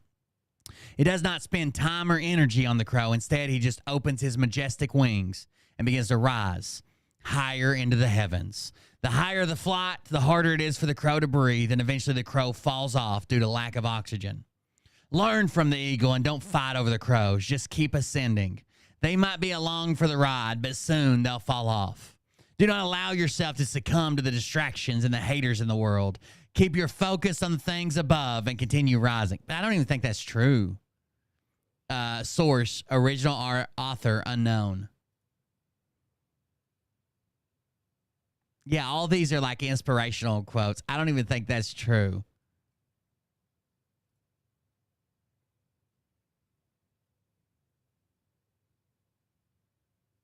It says, has anyone watched the first episode of Hard Knocks yet, which is the NFL show? And it says the first minute the Jet coaches gives the team a speech, an inspirational speech about how a crow is the only bird that will attack an eagle, and the eagle won't fight back. He just flies higher to suffocate the crow until it falls off. The whole Jets team listens and looks on in confusion, thinking to themselves, well, we aren't the fucking Eagles, so what's the point of this story? Aaron looks so confused. I got a good laugh out of it. Yeah, I don't even know that's true. It seems like people are disputing that. Has anybody ever seen this? Has this ever been documented scientifically? Yeah, I don't even think it's true. I think it's more of an inspirational thing. Run out of oxygen and die. The eagle just won't fight back. It'll just fly. It'll just go up high and the crow falls off and dies. It's dead. The eagle never fought back. It just flew. Just like it normally would. So what I've learned in 2024, and I think you guys should learn this too, is those crows, they're not worth your fight. You just keep being you and fly. But the ceiling that birds can fly at has nothing to do with their ability to take in oxygen. It has to do with their body mass versus the size of their wings. And they're just going to suffocate themselves. And if you want an example of that, just look at the Scranton Times. Just look at Nick Alvear. Just look at Savage Dog. They're suffocating while I fly. And you should all do the same. Let the things that I'm going through. And fly high, Phil. Fly high. Not just me. Look at Trump. Trump's an eagle. And he got all these crows all on his back, pecking at his ears. And he's like, so he just flies. And one by one, they're all dropping off. And you're going to see a lot more drop off in the near future. So be the eagle. Back to DeSantis Flynn. You would technically, as long as they're not got a gigantic body, the larger their wings, the higher they'll be able to fly, right? Because they have to produce lift, and the air gets thinner the higher they go. I'm eager to talk about what I know about the situation. He's in the V formation. He's a mighty duck. Surrounding General Michael Flynn and the decision that Trump has made to have Ron DeSantis as his next vice president. If you remember, I don't know if any of you could go back and look it up, but you'll find it if you do. I said when this whole feud started between DeSantis and Trump, when DeSantis announced candidacy. I don't know. So the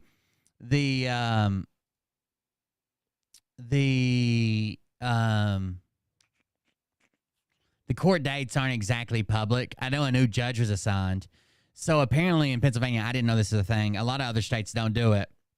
But they have a preliminary judge that takes like all the documentation, discovery, everything submitted under him. Then they bring a fresh judge in before they go to court, and he'll review all the documents, take all the summary judgments, and do all that shit, and make a ruling on it. And he'll be the one that they actually, go to court with. I didn't know they did that, but there's a new judge assigned. I don't know. This was the worst meme anybody's ever made about me. I saw this the other day. I don't get it. That was me. That's the Ramen music park. That was Pebbles. So we're just, for some reason, Mariah was decapitated. But we're just riding around in the music park on a ride.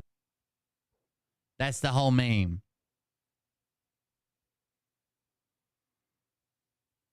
I don't even understand that. I don't know what that is.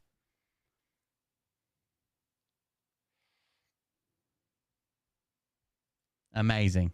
Figure it out, and then it's the 18th, and then it's the report, and then it's Bill Barr, and then it's Christmas, and Barr's gonna unleash it, and then it's this guy, and he's got a letter, and it's up his ass, and he fucking put it in a secret box, and he's gonna reveal it underneath the rock, and he's got a sword, and it goes in the stone, and everything will be unlocked, and fucking this gremlin has the key, and the key goes to the box, and the box goes to the tree, and you get on the tree, and you fly to the moon, and there's an alien there on the other side, and they communicated with fucking Pompeo, and Pompeo has the note, and the note's in the square, and the squares in the envelope, and if you open the envelope at just the right time, then the military will come on Black Hawks and fly down and fucking clap everybody. Pelosi goes to the fucking jail cell, and everything is fixed, and Trump rises again! Maybe! Maybe! I don't know, Bill. Maybe. Sounds right. I don't fucking know, dude. I don't know. But we just found it on Twitter. It was on Twitter, because this... Yeah, I didn't see it, but somebody sent me a private message earlier saying he's talking about your show with Andy. For the presidency. When this whole feud started, I said, this looks like a scripted, they're not really mad at each other, they're not really fighting. This looks like it's fake. And trust me, like by now we would know what's fake and not fake, right? Because we see fake every day. And we have groups that point out fake to you now, which we didn't have 5 years ago.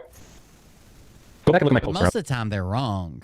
Like, they get so mad at the fact checkers on social media when often, I mean, the fact checkers are volunteers. They do fuck up sometimes, especially on Twitter, because anybody can be like a community notes person. But I would say 9 times out of 10, they're right. And then these Q groups call everything fucking fake. And 9 times out of 10, they're fucking wrong. And they praise those fact checkers. It's so weird. Around that time. And there were a couple other truther channels that I think agreed with what I was saying in regards to the feud between Trump and DeSantis being staged for some reason. A lot of us fell for it. I didn't. I knew this wasn't real. So here we are. So Trump knows what he's doing, and I'm going to put my faith in Trump. And that's that, because I believe that, here's what I believe. Okay, and then we're going to get into the next piece of intel, which is the big one for tonight. But as if those weren't big enough, those are pretty big pieces, I think. But we're going to get into something else that you really need to pay very close attention to. And I'm glad I waited to this time to do that one, because we have our peak audience right now. We're about to touch 40 million. We're just under it. And I feel like about to touch 40 million, guys. I wonder why no news agencies are reporting on the largest live internet broadcast ever. If I just hold my breath, maybe we'll get there.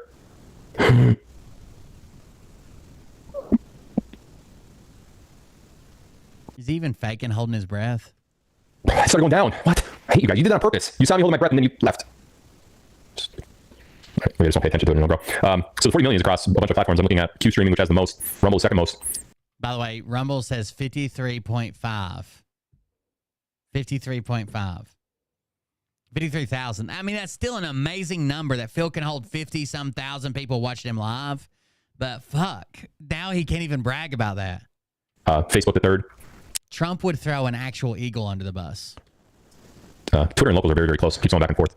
But regardless, if you guys remember, I was talking about how fake that feud between Trump and DeSantis looked on the surface, and it turns out that was right, because as of today, that is the presumptive nominee for vice president of the United States, and one would assume possibly the next president of the United States after Donald Trump.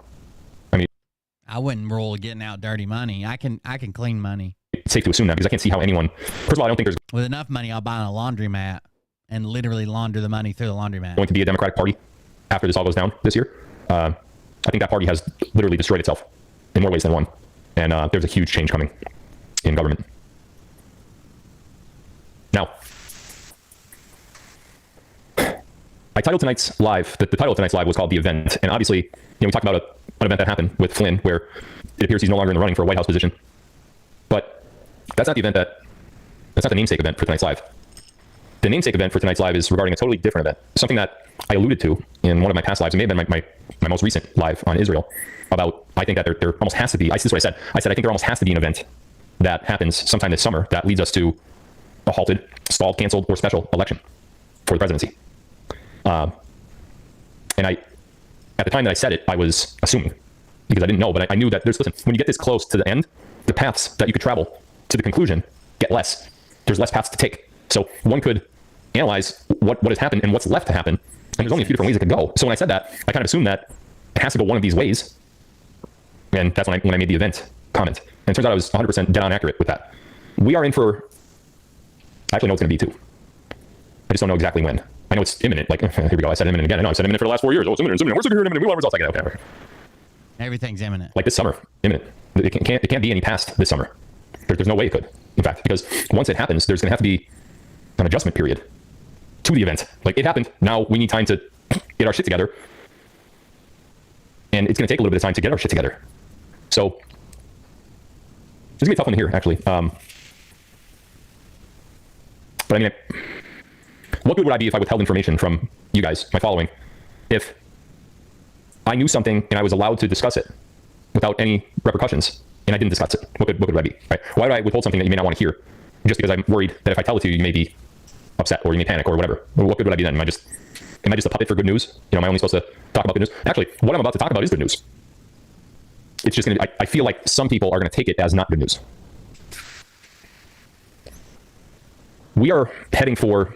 I think the only rule about two people coming from the same state are like electors. Electors can't cast... If they have multiple votes to cast 2 electoral votes, they cannot cast both votes to 2 different people from the same state. Because it would prevent them from doing like their favorite son, strategy where you like just pick the 2 favorite people from that state or whatever. 2 different things. One is and I think we all know this already, and we're all sitting on the edge of our seats waiting for it to happen. But the second part of it we may not know. We are heading for the worst, largest, and most severe economical collapse of the United States economy that not only the United States has ever seen, but any country to ever exist. But I don't even think that applies anymore. That's like an old law. I don't know. Does that still apply? Has ever seen. Similar to that of the only comparison that I can even think of historically is the Roman Empire. How large and vast the Roman Empire was, and it just crumbled from inside. Now, God had a lot to do with that, but God has a lot to do with what's about to happen to the economy, the world economy. But as the that was when electoral votes were cast for president and vice president, because the vice president don't get electoral votes now. I don't think there's any rule about them being from the same state. What used to happen is the electoral college would cast votes for president and vice president, and the number 1 got president and the number 2 got vice president. But now they don't even vote. Like, the vice president's just picked, so they don't even vote. The electoral college doesn't even vote for vice president, so I don't think that might not apply anymore. Maybe that's something I heard on the History Channel. The United States goes, so goes the world. You know, there's no, the United States is doing terrible, but look at all these other countries doing great. That's not how it works. The United States is the head of the world. The United States is the linchpin. And what we're in for is the largest economical collapse. No one has ever seen a collapse like this. I know so many stupid things, but I can't remember where I learned them from. No one alive has ever seen a collapse like this. We're talking banking institutions, the largest ones, not these little regional banks that, there's another Philadelphia regional bank that just closed down last week. We had a bunch of sign-ups for Gold Quiz right after that, of course. But we are talking about all hell breaking loose. And let me explain why. The cabal that runs the world, that's how they run the world. They run the world through the global banking system, which is called the central banking system. The Federal Reserve, as we know, is a central bank.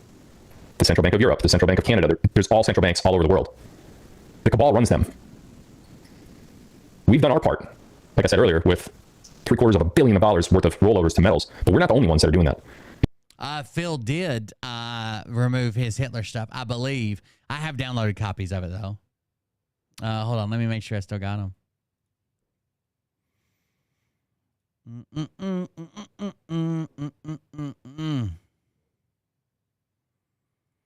Downloads.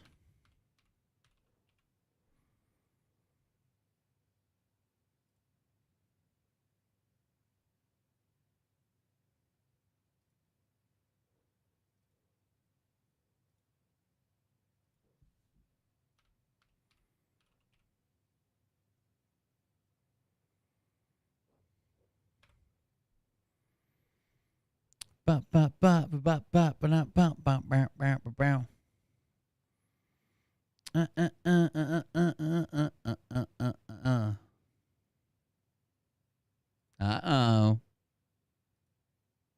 It would appear there in my Google Drive photo. Phil's history, part 1, part 2, and part 3. Look out. If you just so much as Google or DuckDuckGo, IRA 401k rollover with precious metals, you will find thousands of websites. They might still be there. The last time I looked for them, I didn't see it. Companies that do that now. So I think I like to feel that we're leading the charge in rollovers and getting money out of the fiat dollar, but we're not the only ones. Everybody and their brother has an affiliate marketing agreement with some sort of precious metals company. So that's good because we're taking that money, as I said earlier, out of the hands of the cabal and putting it into metal, which the cabal can't touch. But what happens when their system fails completely? What happens to us? And that's the event. That's the event. Nothing is going to work. You're not going to be able to receive. You're not going to be able to go to work and work an 8-hour shift and get your paycheck at the end of the week or at the end of every 2 weeks or however you get paid. That makes sense. In fact, it's just not going to work. You're not going to be able to work a job like that anymore. Okay, guys, it's not going to work. You're not going to have a job anymore. What are you going to do? Work for a paycheck that doesn't exist? Against your fellow man, but it's sure as God made black and white. Jordan Sather, finally, the coward that he is. There's no Republican plan to do all of these things. Rothschilds all welcome always together. And would be. Oh no, Phil. What are you Just doing how rich here, and powerful is Lord Evelyn Rothschild? Failed 1905 that word now in our culture, in our every. Stalin even got Germany had a clear advantage. France had suffered horrible losses. Russia faced internal Bolshevik uprising and revolutionary chaos and had to withdraw its troops. Britain was under the U-boat blockade, if you're not going to. And not one 20th of September. Very direct. Franz Bolt. That applies to Jews. You trying to get rid of this? It's weird. Rules. They have targeted our family life. As I sit here today, and I've been trying to think of a way that Does the cabal own you?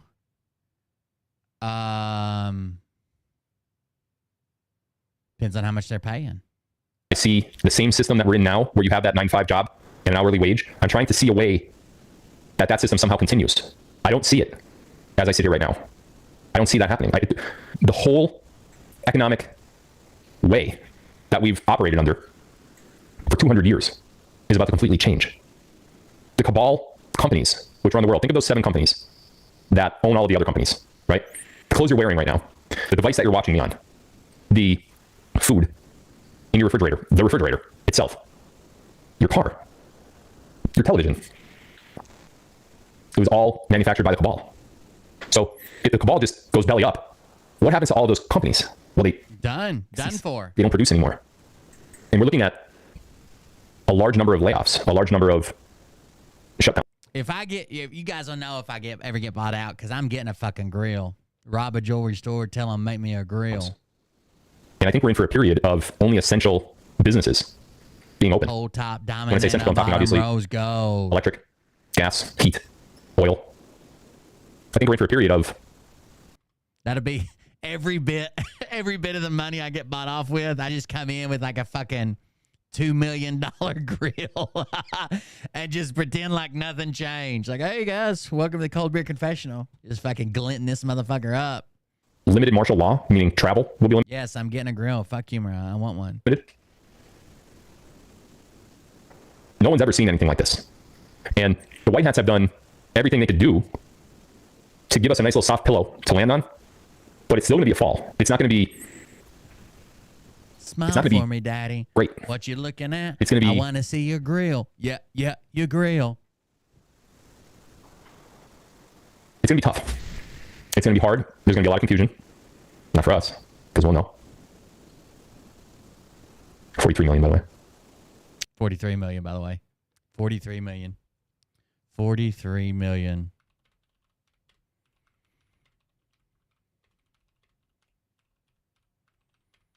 $43 million, by the way. 43 million. I think Phil thinks that there's like 125 million people that like watch the Super Bowl, right? 120, 115. It depends on what year they do it. I think Phil thinks that like as long as he stays below those numbers, he's fine. But he's not. We're not talking about something that's only broadcast on the internet. It's not happening. Kill shot. You got me. I'll never come back from this. I'll let you wear my grill when you want to, Mariah. We're going to see. When I'm not wearing it, which would be every day. When I'm asleep, you can wear it. not only banking closures, like you won't be able to walk into your bank, but the website that you go to access your banking, to see your money in the bank, like everybody has satisfaction. They go to their phone, they go to their app, and they log in, and oh, there's my money, it's there. No, there won't be a website for a bank that no longer exists. Welcome to my everyday. I log into my bank account, it's like negative $326 plus $50 overdraft fee. This. And what they're going to try to do, the banking system, people, the CEOs, the people, the underlying structure of the banks. So you got CEOs, the board of directors, the executives, and so forth. They're going to try to get away with what they could get away with, but that's not going to happen. So your money, if it's structured correctly, will be safe, but it's going to take a while. You're not going to have instant access to that money. There's actually going to be a set amount of rules on what you can and cannot spend money on. We are talking about a global economic catastrophe to the likes of nothing that anyone has ever seen. Ever. You will not be able to work. Ever. You won't be able to work. It's possible that your job may not exist anymore, depending on where you work. Now, that might sound scary as hell, right? Of course. But this is going to be temporary, and there will be a contingency plan, a period of continuity, which things go right again.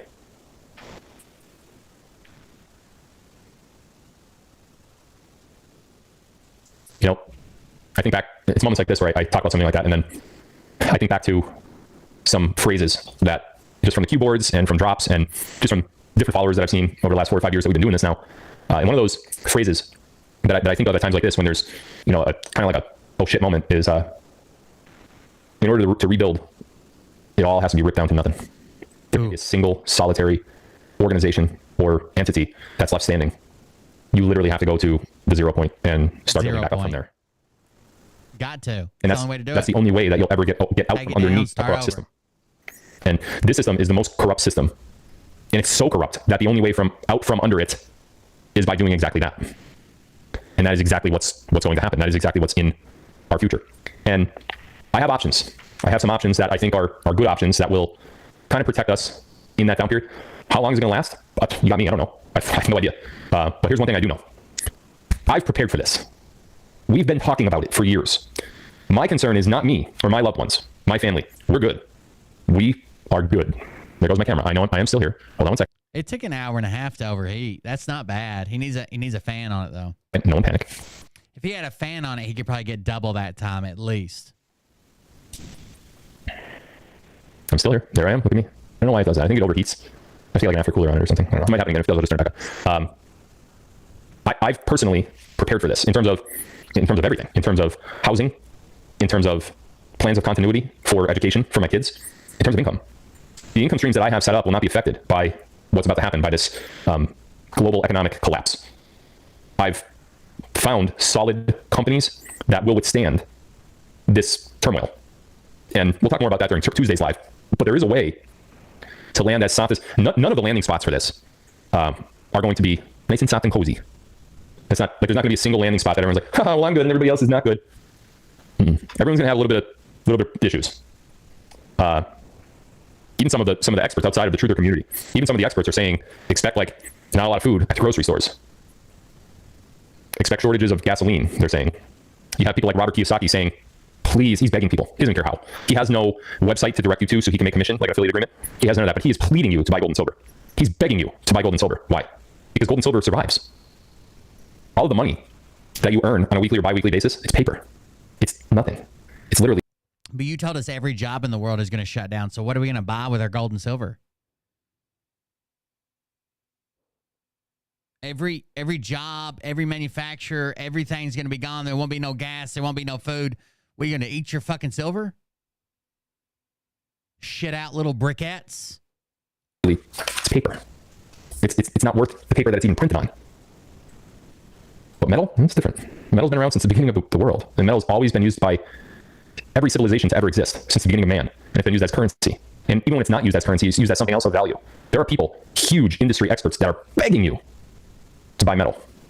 And I think even I was a little naive as to how severe the economic collapse is going to be. But now that it's coming closer, and you could start delineating where, My dad told me when we were young, we were so poor that he used to feed us bread for breakfast and then water for lunch, and then we just fucking swell up for supper. You didn't even have to have that third meal. It'd just swell up in your stomach. You wouldn't even be hungry. The vastness of it. I mean, so I heard By the way, I do have this master plan to get us all through this, and I make somewhere between 6 and 50% off every dollar you put into it. So it'll help us survive this. I heard Will Bird, he was doing a live on one of my former business associates on the OC. It's a great live, by the way. Will is a very talented person. Great live, but during the by the live, way. he said something along the lines of, well, all these people, these truthers like Phil and others, keep pushing gold and silver, but okay, so you're going to have all this gold and silver stacked up, and then here's your choice. Buy groceries or hoard your gold and silver. What do you want to do? You want to eat? You want That's not what I said. I said you're going to have collectible silver. You're going to have silver you paid $300 an ounce for because it's got the Queen on one side and Spider-Man on the other. If you can't afford groceries, are you going to buy collectibles? Are you going to let's say you've got silver and someone else has food and there's a limited supply of food. Are they going to want to pay you $300 an ounce for your silver and you take all their fucking groceries? Collectibles in these times, collectibles lose all their value. silver. I think what he's not realizing and the naive nature of that statement is that gold and silver is currency. So when you don't have that paper dollar to go buy stuff with, when you don't have it because it no longer exists and it's no longer accepted anywhere. Again, he said there's going to be food shortages and gas shortages. Can you turn silver into food if there's a shortage of food? No. I don't care how much money you have. If I have a family and there's a shortage of food and I know we've got enough food for 3 months and we have no idea when the food's coming back. Zero idea. Right? Zero idea. I don't care how much you have. I'm not trading my food for $1 million, $2 million, $1 billion worth. I'm going to fucking feed my family if we don't know when food's coming back. The one thing that will be accepted is metal. And that'll never change. Rob a jewelry store. So do I see some sort of period where there's a bartering?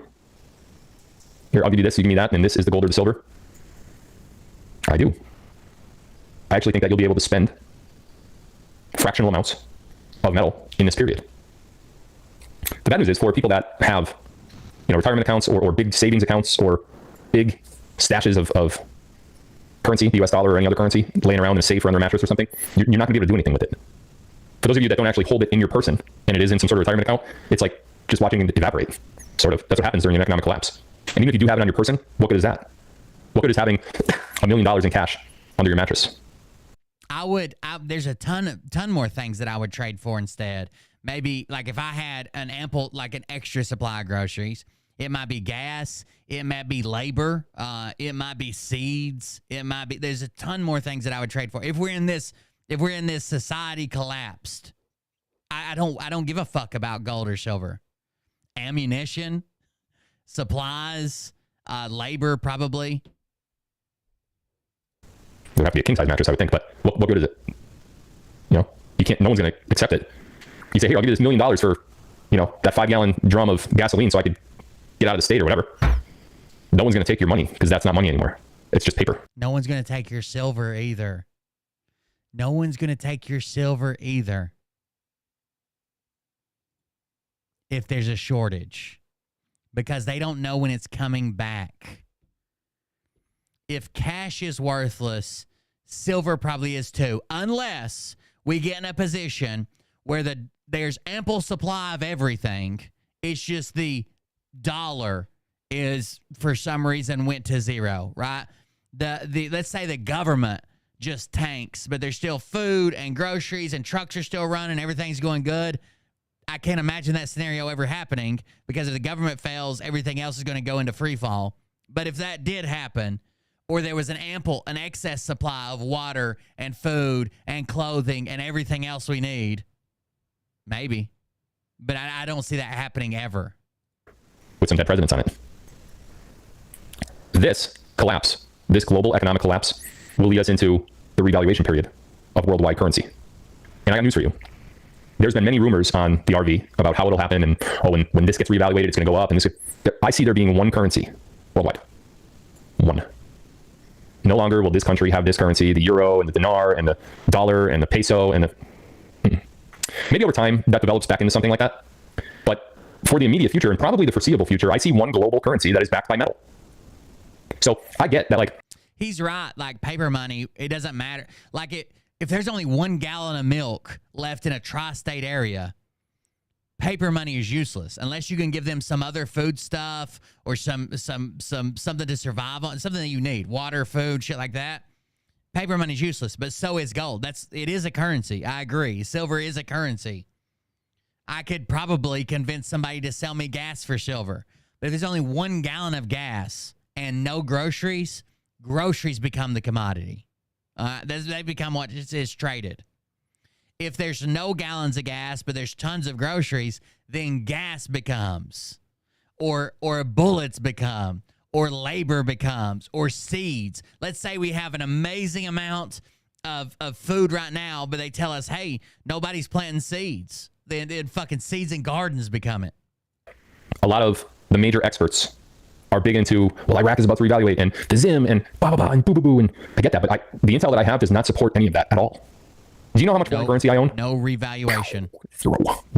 This is what his followers are freaking out about. They've been buying goddamn dongs, both kinds, for months and years. Not a single dinar, not a single Zim, not a single euro, nothing.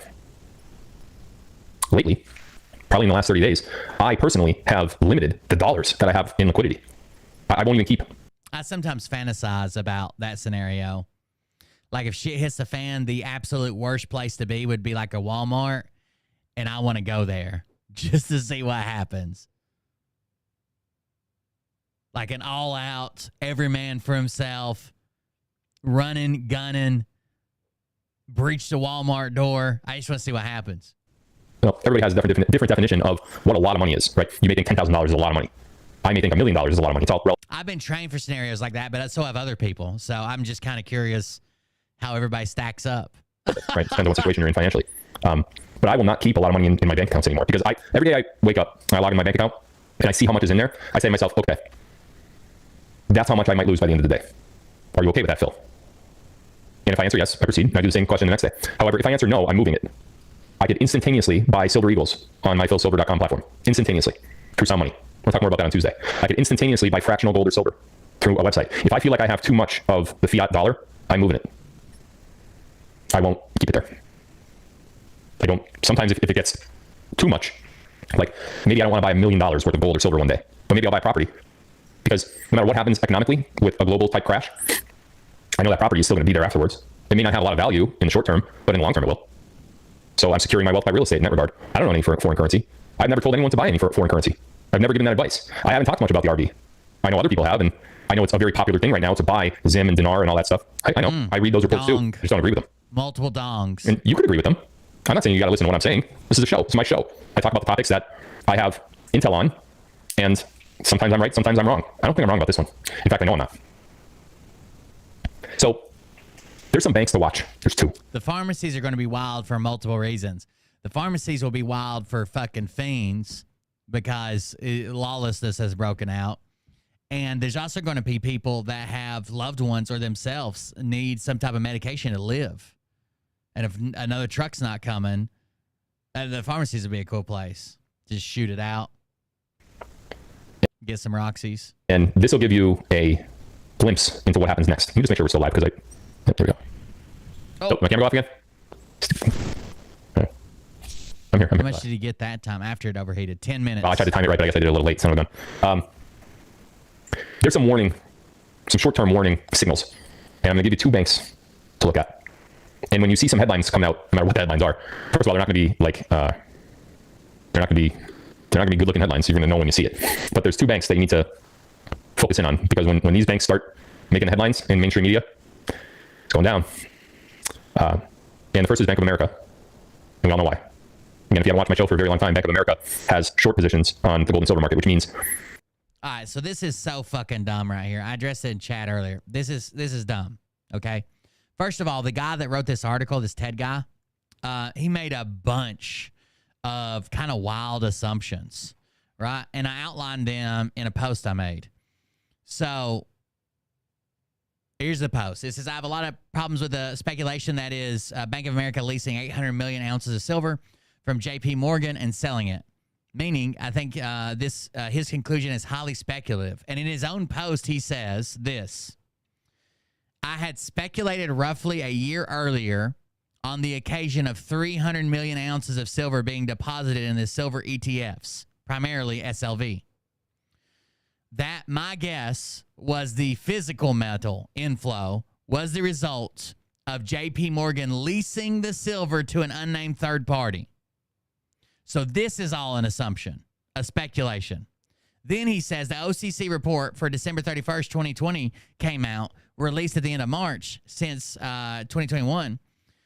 Since the March 2021, since the 88.3 billion suddenly reported by Bank of America, when divided by silver's year-ending closing price of $26.50 equals 300 million ounces. So basically, all he's doing is taking that Bank of America acquired 8.3 billion of new derivatives. And he's like, oh, well, if I divide that by the closing price of silver, that means they are the ones with the silver. We don't even know that Bank of America shorted silver. This is just off his speculation. It was a confirmation of my original speculation closer than I could have ever imagined, is what he says. And that's if JP Morgan sold it all to them. But here he goes. I think his conclusion is highly speculative, and the data he presents on face value does not provide any conclusive information, but it does present a lot of questions. Here are my issues with the thesis that in future writings Ted can elaborate on. One, no details as to what the derivative is. It doesn't say silver anywhere. It just says they put 8.3 billion more in derivatives. That's it. What is the total speculation at this point? I'm willing to accept that a lot of this is least given how the data is framed, but I don't know from who and what metals. It is possible Ted has sources that he doesn't want to mention that pointed him to this information. It's possible he doesn't mention any sources to protect them. I don't even think that's true. This isn't my post. I posted this from an article or from a paper I read. JP Morgan's derivative value haven't changed in 18 months. It's unclear if you lease out a derivatives contract if you have to report the value of said contract on your end. 3, if this is a lease, I do not know the details on the extensions. Could this be a cash settlement at the end? Meaning if they leased 18 and the price is 23, they can simply give them the cash price of the silver at 23. If they would have to go out and source the 800 million ounces of silver, the price would hockey stick up to the hundreds of dollars an ounce. It is likely there is a buyout. When I lease a car, I can buy it out at the price at the end of the lease. Has anyone else seen the lease agreement? Nobody's seen the lease agreement because it's all speculation from this guy named Ted. If this is a lease and sell, why wouldn't Bank of America go long on the futures to hedge the sell? Right? All they would have to do is take a separate portion of their money, go long on futures if they think that silver is going to rise. Then when they lose this money and the market shot up for silver, then they would just make all their money back almost instantly. They're not all in here. Could this be a mix of gold and silver leases? Gold is much more valuable than silver, meaning it could be a lease and sold silver, but only 30 to 50 million ounces, and the rest could be gold leased and sold. You cannot tell from this because it only mentions PMs and not silver. I don't know how much of the 800 million leased, if leased, was actually sold. I can't see 300 million in SLV, but I don't have data going back that far. I have mostly only been following the SLV outflows. If there was potentially 500 million of metal sold in the market in 2021, why was virtually everyone complaining how hard it was to find silver in size? And we had high premiums on the 1,000-ounce bars. You would think that this would have flooded the markets and no tightness would have been seen by anyone at all. If this metal was sold to BlackRock for SLV, it would explain that accounting issue of 100 million ounces that had claims on it by both JP Morgan and BlackRock at one point. Bank of America could have bought that metal back after silver squeeze and then remove the rehypothecation. So while it was sold to SLV, it could have been bought back as a demand subsidized and price dropped. This could have had Bank of America selling them silver at $29 per ounce and buying it back at $24 when the price dropped. If Bank of America leased $18.2 billion of silver and sold all of it, how much could Bank of America made on stock market investments to then perhaps mitigate the effects? Like if Bank of America made this big of a blunder, they probably took that cash they had on hand and invested it somewhere and made money back. Meaning assertions they lose $800 million every time silver goes up $1 doesn't take into account what they did with their money, right?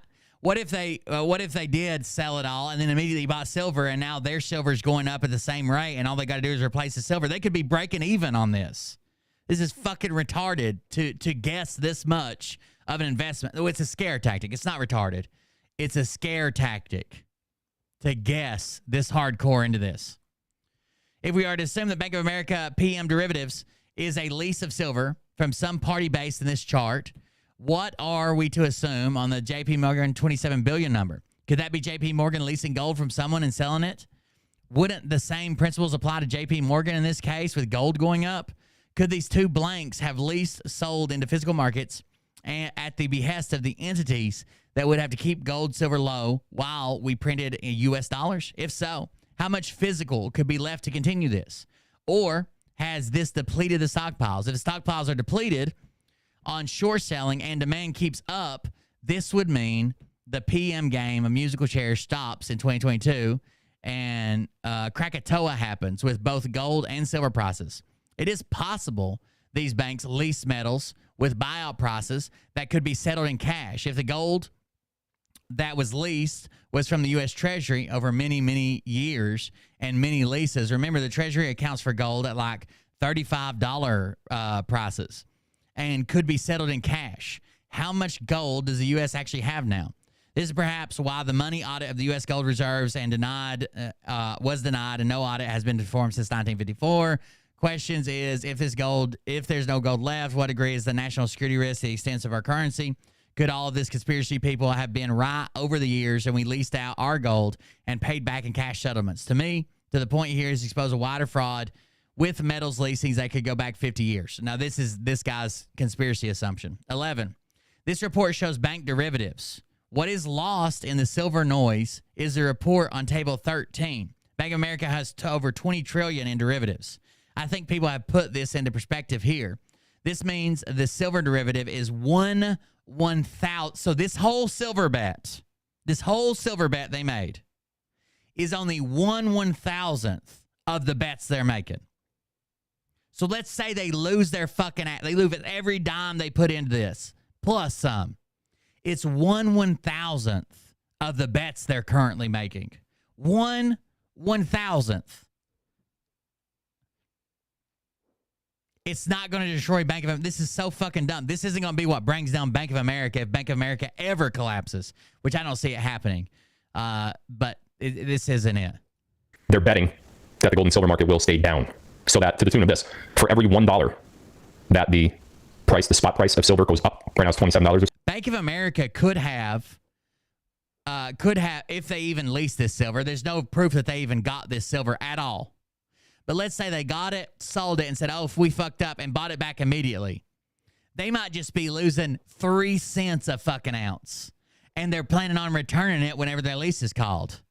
So when that goes to $28, Bank of America loses $800 million that month. Now, can you imagine what happens if for some reason silver goes to $50 overnight? So from 27 that's at now, let's say doubles, let's just double it. 27 to 54. But it's just not going to do that. What's the math on, I can do that one in my head. Even on some super genius hacker from the NSA, I don't know. 800 million, that's a lot of zeros. There we go. Times, what, 27 I said? Ooh, that's, holy shit, I don't even know. 10, 2, all right, let me write it. It's too big to even. 2, 1, 6, and then 10 zeros. 1, 2, 3, 4, 5, 6, 7, 8, 9, 10. Comma, comma, comma, comma. Okay, so that's billion, trillion. What's after a trillion? Does anyone even know? At that point, does it even matter? What's the next thing after a trillion? I don't know that, actually. Can somebody tell me in the chat, please? Because it's 2.16 whatever. Bazillion, I don't think a quintillion, gazillion, you guys are making shit up. Fillion, I like that. It should be that. I like that. Quadrillion. Here's the question you have to ask yourself, okay? Fresh water is managed by municipalities in most areas. I know some people have wells and shit, springs. But let's say, for this hypothetical, because they're talking about basically the world ending, okay? Let's say that every there's only 1 gallon of water that's safe to drink left on Earth. And this contaminant that's contaminated the entire water supply, you cannot get rid of. It's something from fucking space. Okay? You cannot get rid of it. There's no way to treat it. There's no way to kill it. And if you drink this water, you're going to die. And there's only 1 gallon of water left on Earth. And you look at your family and your life and you realize you have 3 fucking days to live. 3 days to live with no clean water. If you drink the water you got, you're going to die. There's only 1 gallon of clean water on Earth. This is just simplifying what they claim is going to happen. Right? No food, no groceries, no water, no whatever. We're just doing water. If there is only 1 gallon of water on Earth that you can drink and survive, and you and your entire family and everyone you know is going to die in 3 days because you don't have the 1 gallon of water, somebody else does, how much would you pay me for a silver coin?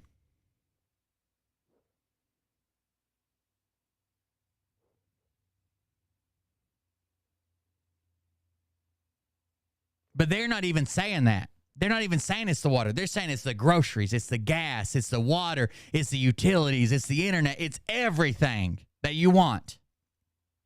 Why would anybody give you anything for fucking silver? Let's just say something with Q. Because it's 2.16 Q. Do you think Bank of America, if the price of silver were to double, and listen, it doubling to $50 an ounce is not a large increase. Right now, silver should be valuated at an equal of gold. If it goes to $50 an ounce, so it would be 800 million, right? Is that what he's got? 800 million. By the way, even in that guy's own article, it starts out at 300 million, then somehow becomes 800 million, and he doesn't even explain why. It would be times 50, right? Or no, times 25, because it went up 25. That's 20 trillion. I don't. What? Gold. It should be, if anything, if gold's at 2,300 an ounce, silver should be 1,500 an ounce. But we're simply talking about it doubling. So from $27 to $54 per spot price.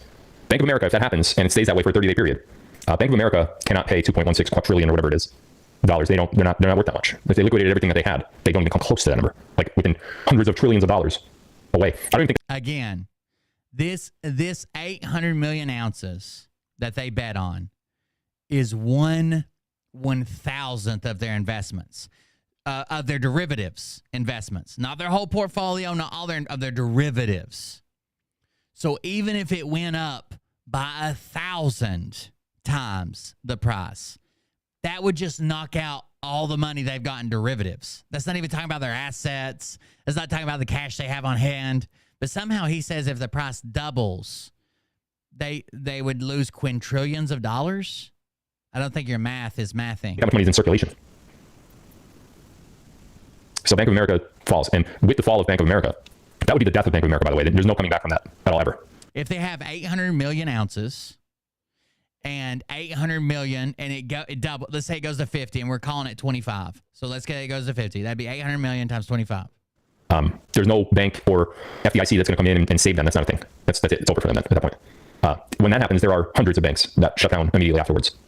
Bank of America is the big player, the one that survived the 2008, 2009 mortgage crisis, them and Chase, right? Bank of America goes down, the whole banking system goes down. The other bank that we have to pay close attention to, and a lot of you are thinking it's Chase, but it's not, is Deutsche Bank.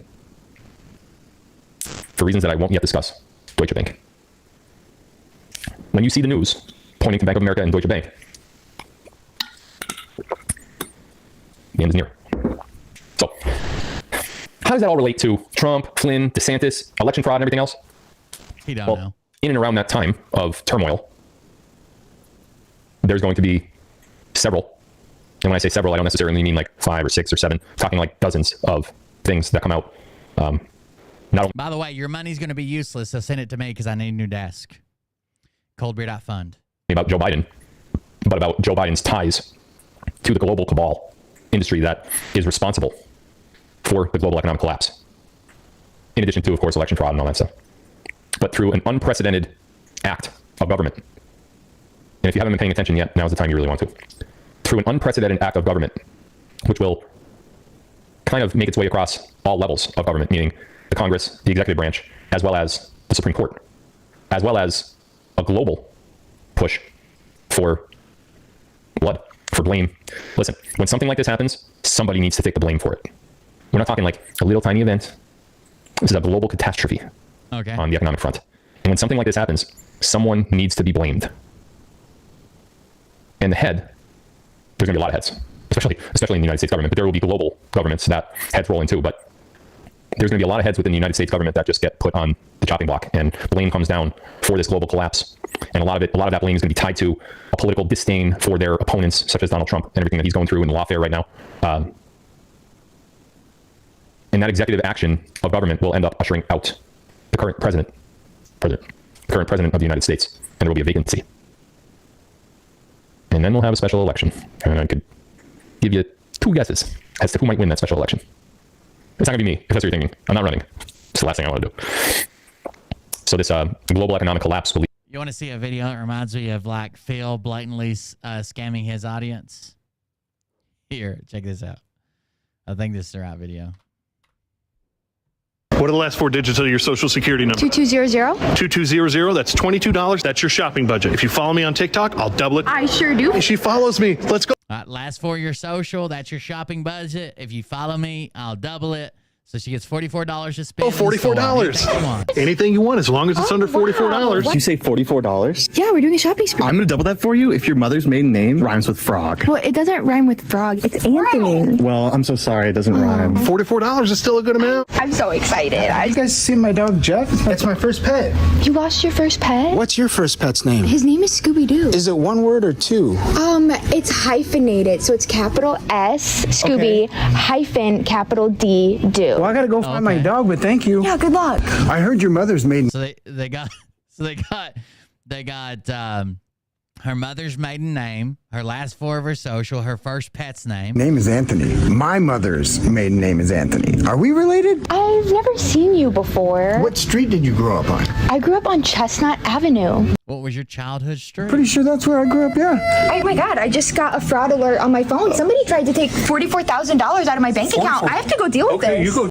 Now look at them all standing in the background. Deal with that. On a laptop. What are the last 4 digits of your social security number? 2200. 2200. That's People do these retarded videos like this. $22. That's your shopping budget. If you follow me on TikTok, I'll double it. I sure do. She follows me. Let's go. $44. Anything you want, as long as it's under $44. You say $44? Yeah, we're doing a shopping spree. I'm going to double that for you if your mother's maiden name rhymes with frog. Well, it doesn't rhyme with frog. It's Anthony. Well, I'm so sorry. It doesn't rhyme. $44 is still a good amount. I'm so excited. You guys see my dog, Jeff? That's my first pet. You lost your first pet? What's your first pet's name? His name is Scooby-Doo. Is it 1 word or 2? It's hyphenated. So it's capital S, Scooby, hyphen, capital D, do. Well, I got to go find my dog, but thank you. Yeah, good luck. I heard your mother's maiden name is Anthony. My mother's maiden name is Anthony. Are we related? I've never seen you before. What street did you grow up on? I grew up on Chestnut Avenue. Pretty sure that's where I grew up, yeah. Oh my God, I just got a fraud alert on my phone. Somebody tried to take $44,000 out of my bank account. I have to go deal with this. You go deal with that. That's how blatant it is. Lead to the eventual... There goes that camera again. Maybe I'll just leave it off. It's overheating is the problem. I gotta figure that out. I think it's too hot in here.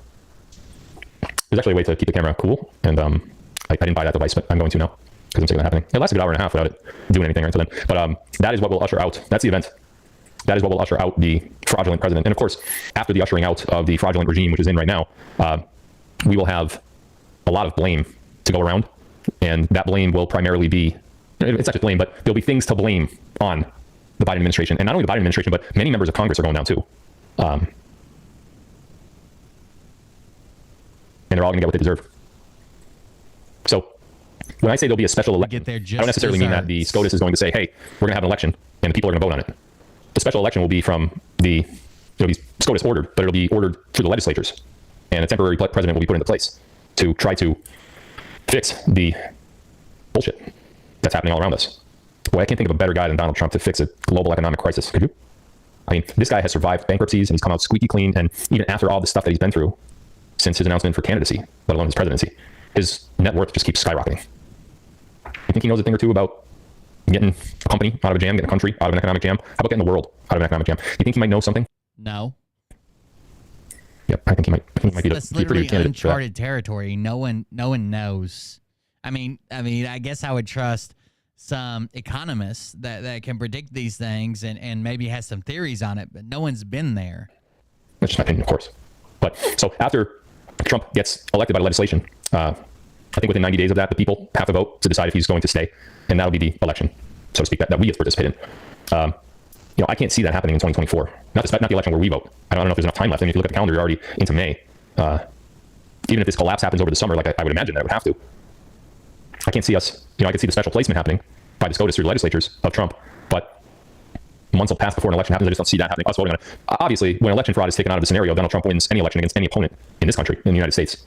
So I'm not too worried about that. But timeline-wise, I can't see how that would stay 2024. But for our purposes, who cares? Biden will be out. Right, who cares? Trump will just win. But we really know he's been president the whole time, guys. The cabal economy that has ruled the world for the last 200 years, that'll be gone. And now we just rebuild. And I'm looking forward to that. I'm looking forward to helping everybody rebuild to the extent that I can. Maybe I'll come up with some really cool internet thing. Maybe wink at the camera. Let me just tell you right now, I will start my pistol if I have to log on to the filler net. I'm done. I am not long for this world. I'm out of here. We'll get rid of the www bullshit. You'll have like a new internet. Who knows? A lot of people in the chat are asking about EBS. Well, obviously, when do you think the EBS will happen? If what I just said is true, the EBS obviously happens right around the time of collapse. Because there's going to be a lot of things that you're going to have to be told through an EBS. And my only advice for when that moment comes would be listen to the instructions. Don't deviate from what you're being told by the messages that are being given through the EBS. Don't do anything different. Just do what it freaking says. And you'll be fine.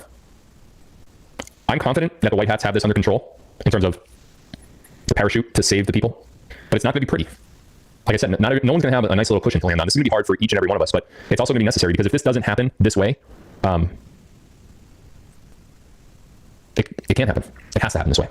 It always has to be this way. I know why it took so long too. How do you prepare the country or the world, for that matter, for a global economic cleansing of evil? You could do everything that you think needs to be done, but at the end of the day,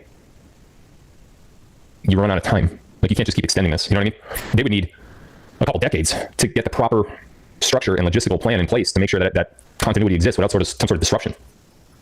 And they had less than 4 years. You can't win the moderates. So it's going to be a little rough landing, but we'll all be okay. We'll all survive.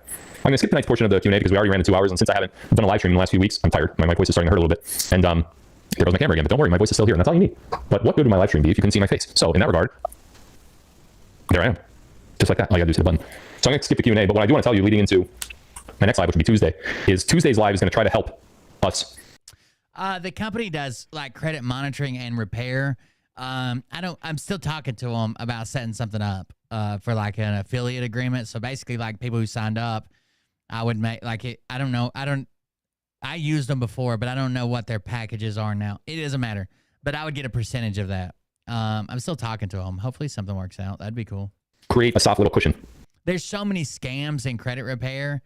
A lot of people use like Lexington Law or whatever and then spend like years paying them like fucking $60 a month and nothing really changes. This company seems to be pretty good. To land on. I don't know how big of a help it'll be, but I'll do my best to try to structure us to prepare for what's coming next. We're going to dive into a lot of details about what we could expect and what you could expect for you individually, and some alternative planning that you may be able to take advantage of prior to this all going down. That's going to be Tuesday's live. Thursday's live is going to be another big revelation. Maybe I'll do that Tuesday as well. I don't know yet. But you're going to want to come to the Tuesday one because this is going to be beneficial to absolutely everybody. Don't go to bed tonight like worried. Go to bed tonight confident that we know what we're doing. Go to bed tonight confident that this had to happen. This was always the plan, and God is in control. And for those that don't believe in God and those don't believe that God is in control, this will be the evidence that God is in control, because the people that have ruled this world for so long, they are so dependent on the system that they've had in place for 200 years. And if we don't destroy that system, if God doesn't help us destroy that system, we're just, what are we going to do? Go every 4 years in an election and just live out another cabal leader? We're just going to keep going to work for the cabal, keep banking with the cabal, keep letting them control every aspect of our life. No. So this is your evidence that God is in control. Don't go to bed thinking anything otherwise. Everyone else is going to be in the same position you're in. No one's going to have anything better. We're going to rip it all down and build it back up.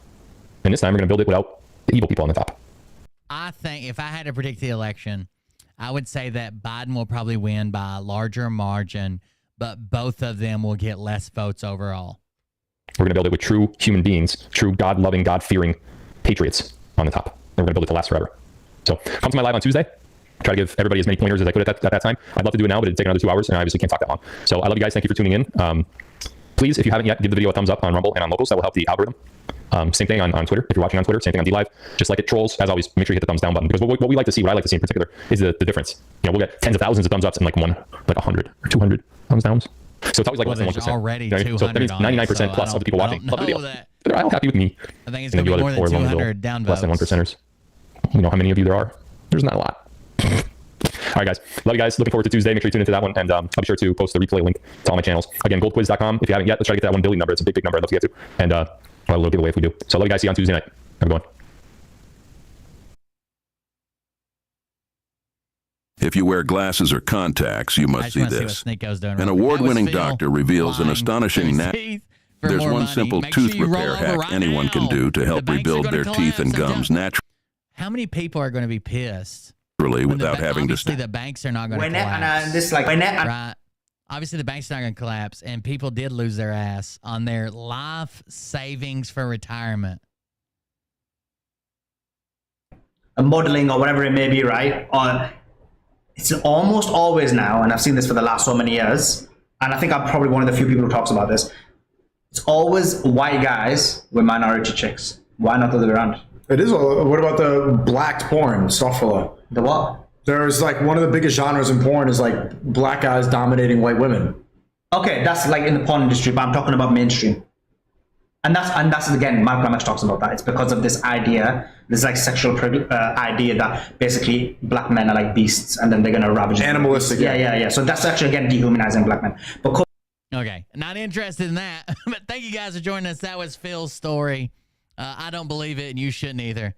Thank you guys for hanging out. I got to get a new desk. I might do that as the first project on the other channel.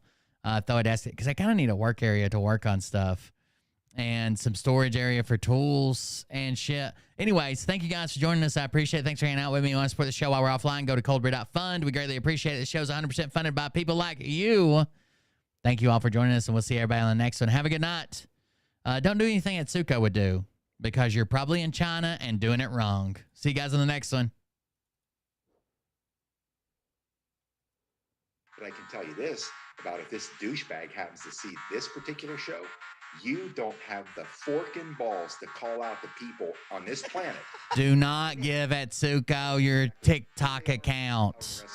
She has a secret Chinese backdoor login where she can hack your phone. Shit. Listen off, it's about to get lit. Get the place in the best, you know that stage is set.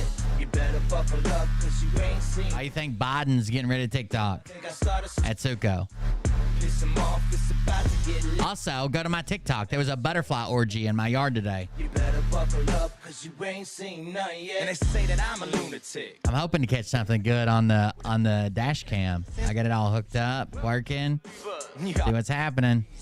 Praise the Lord, head to the extreme. All these false fucking prophets who profit off of gossip.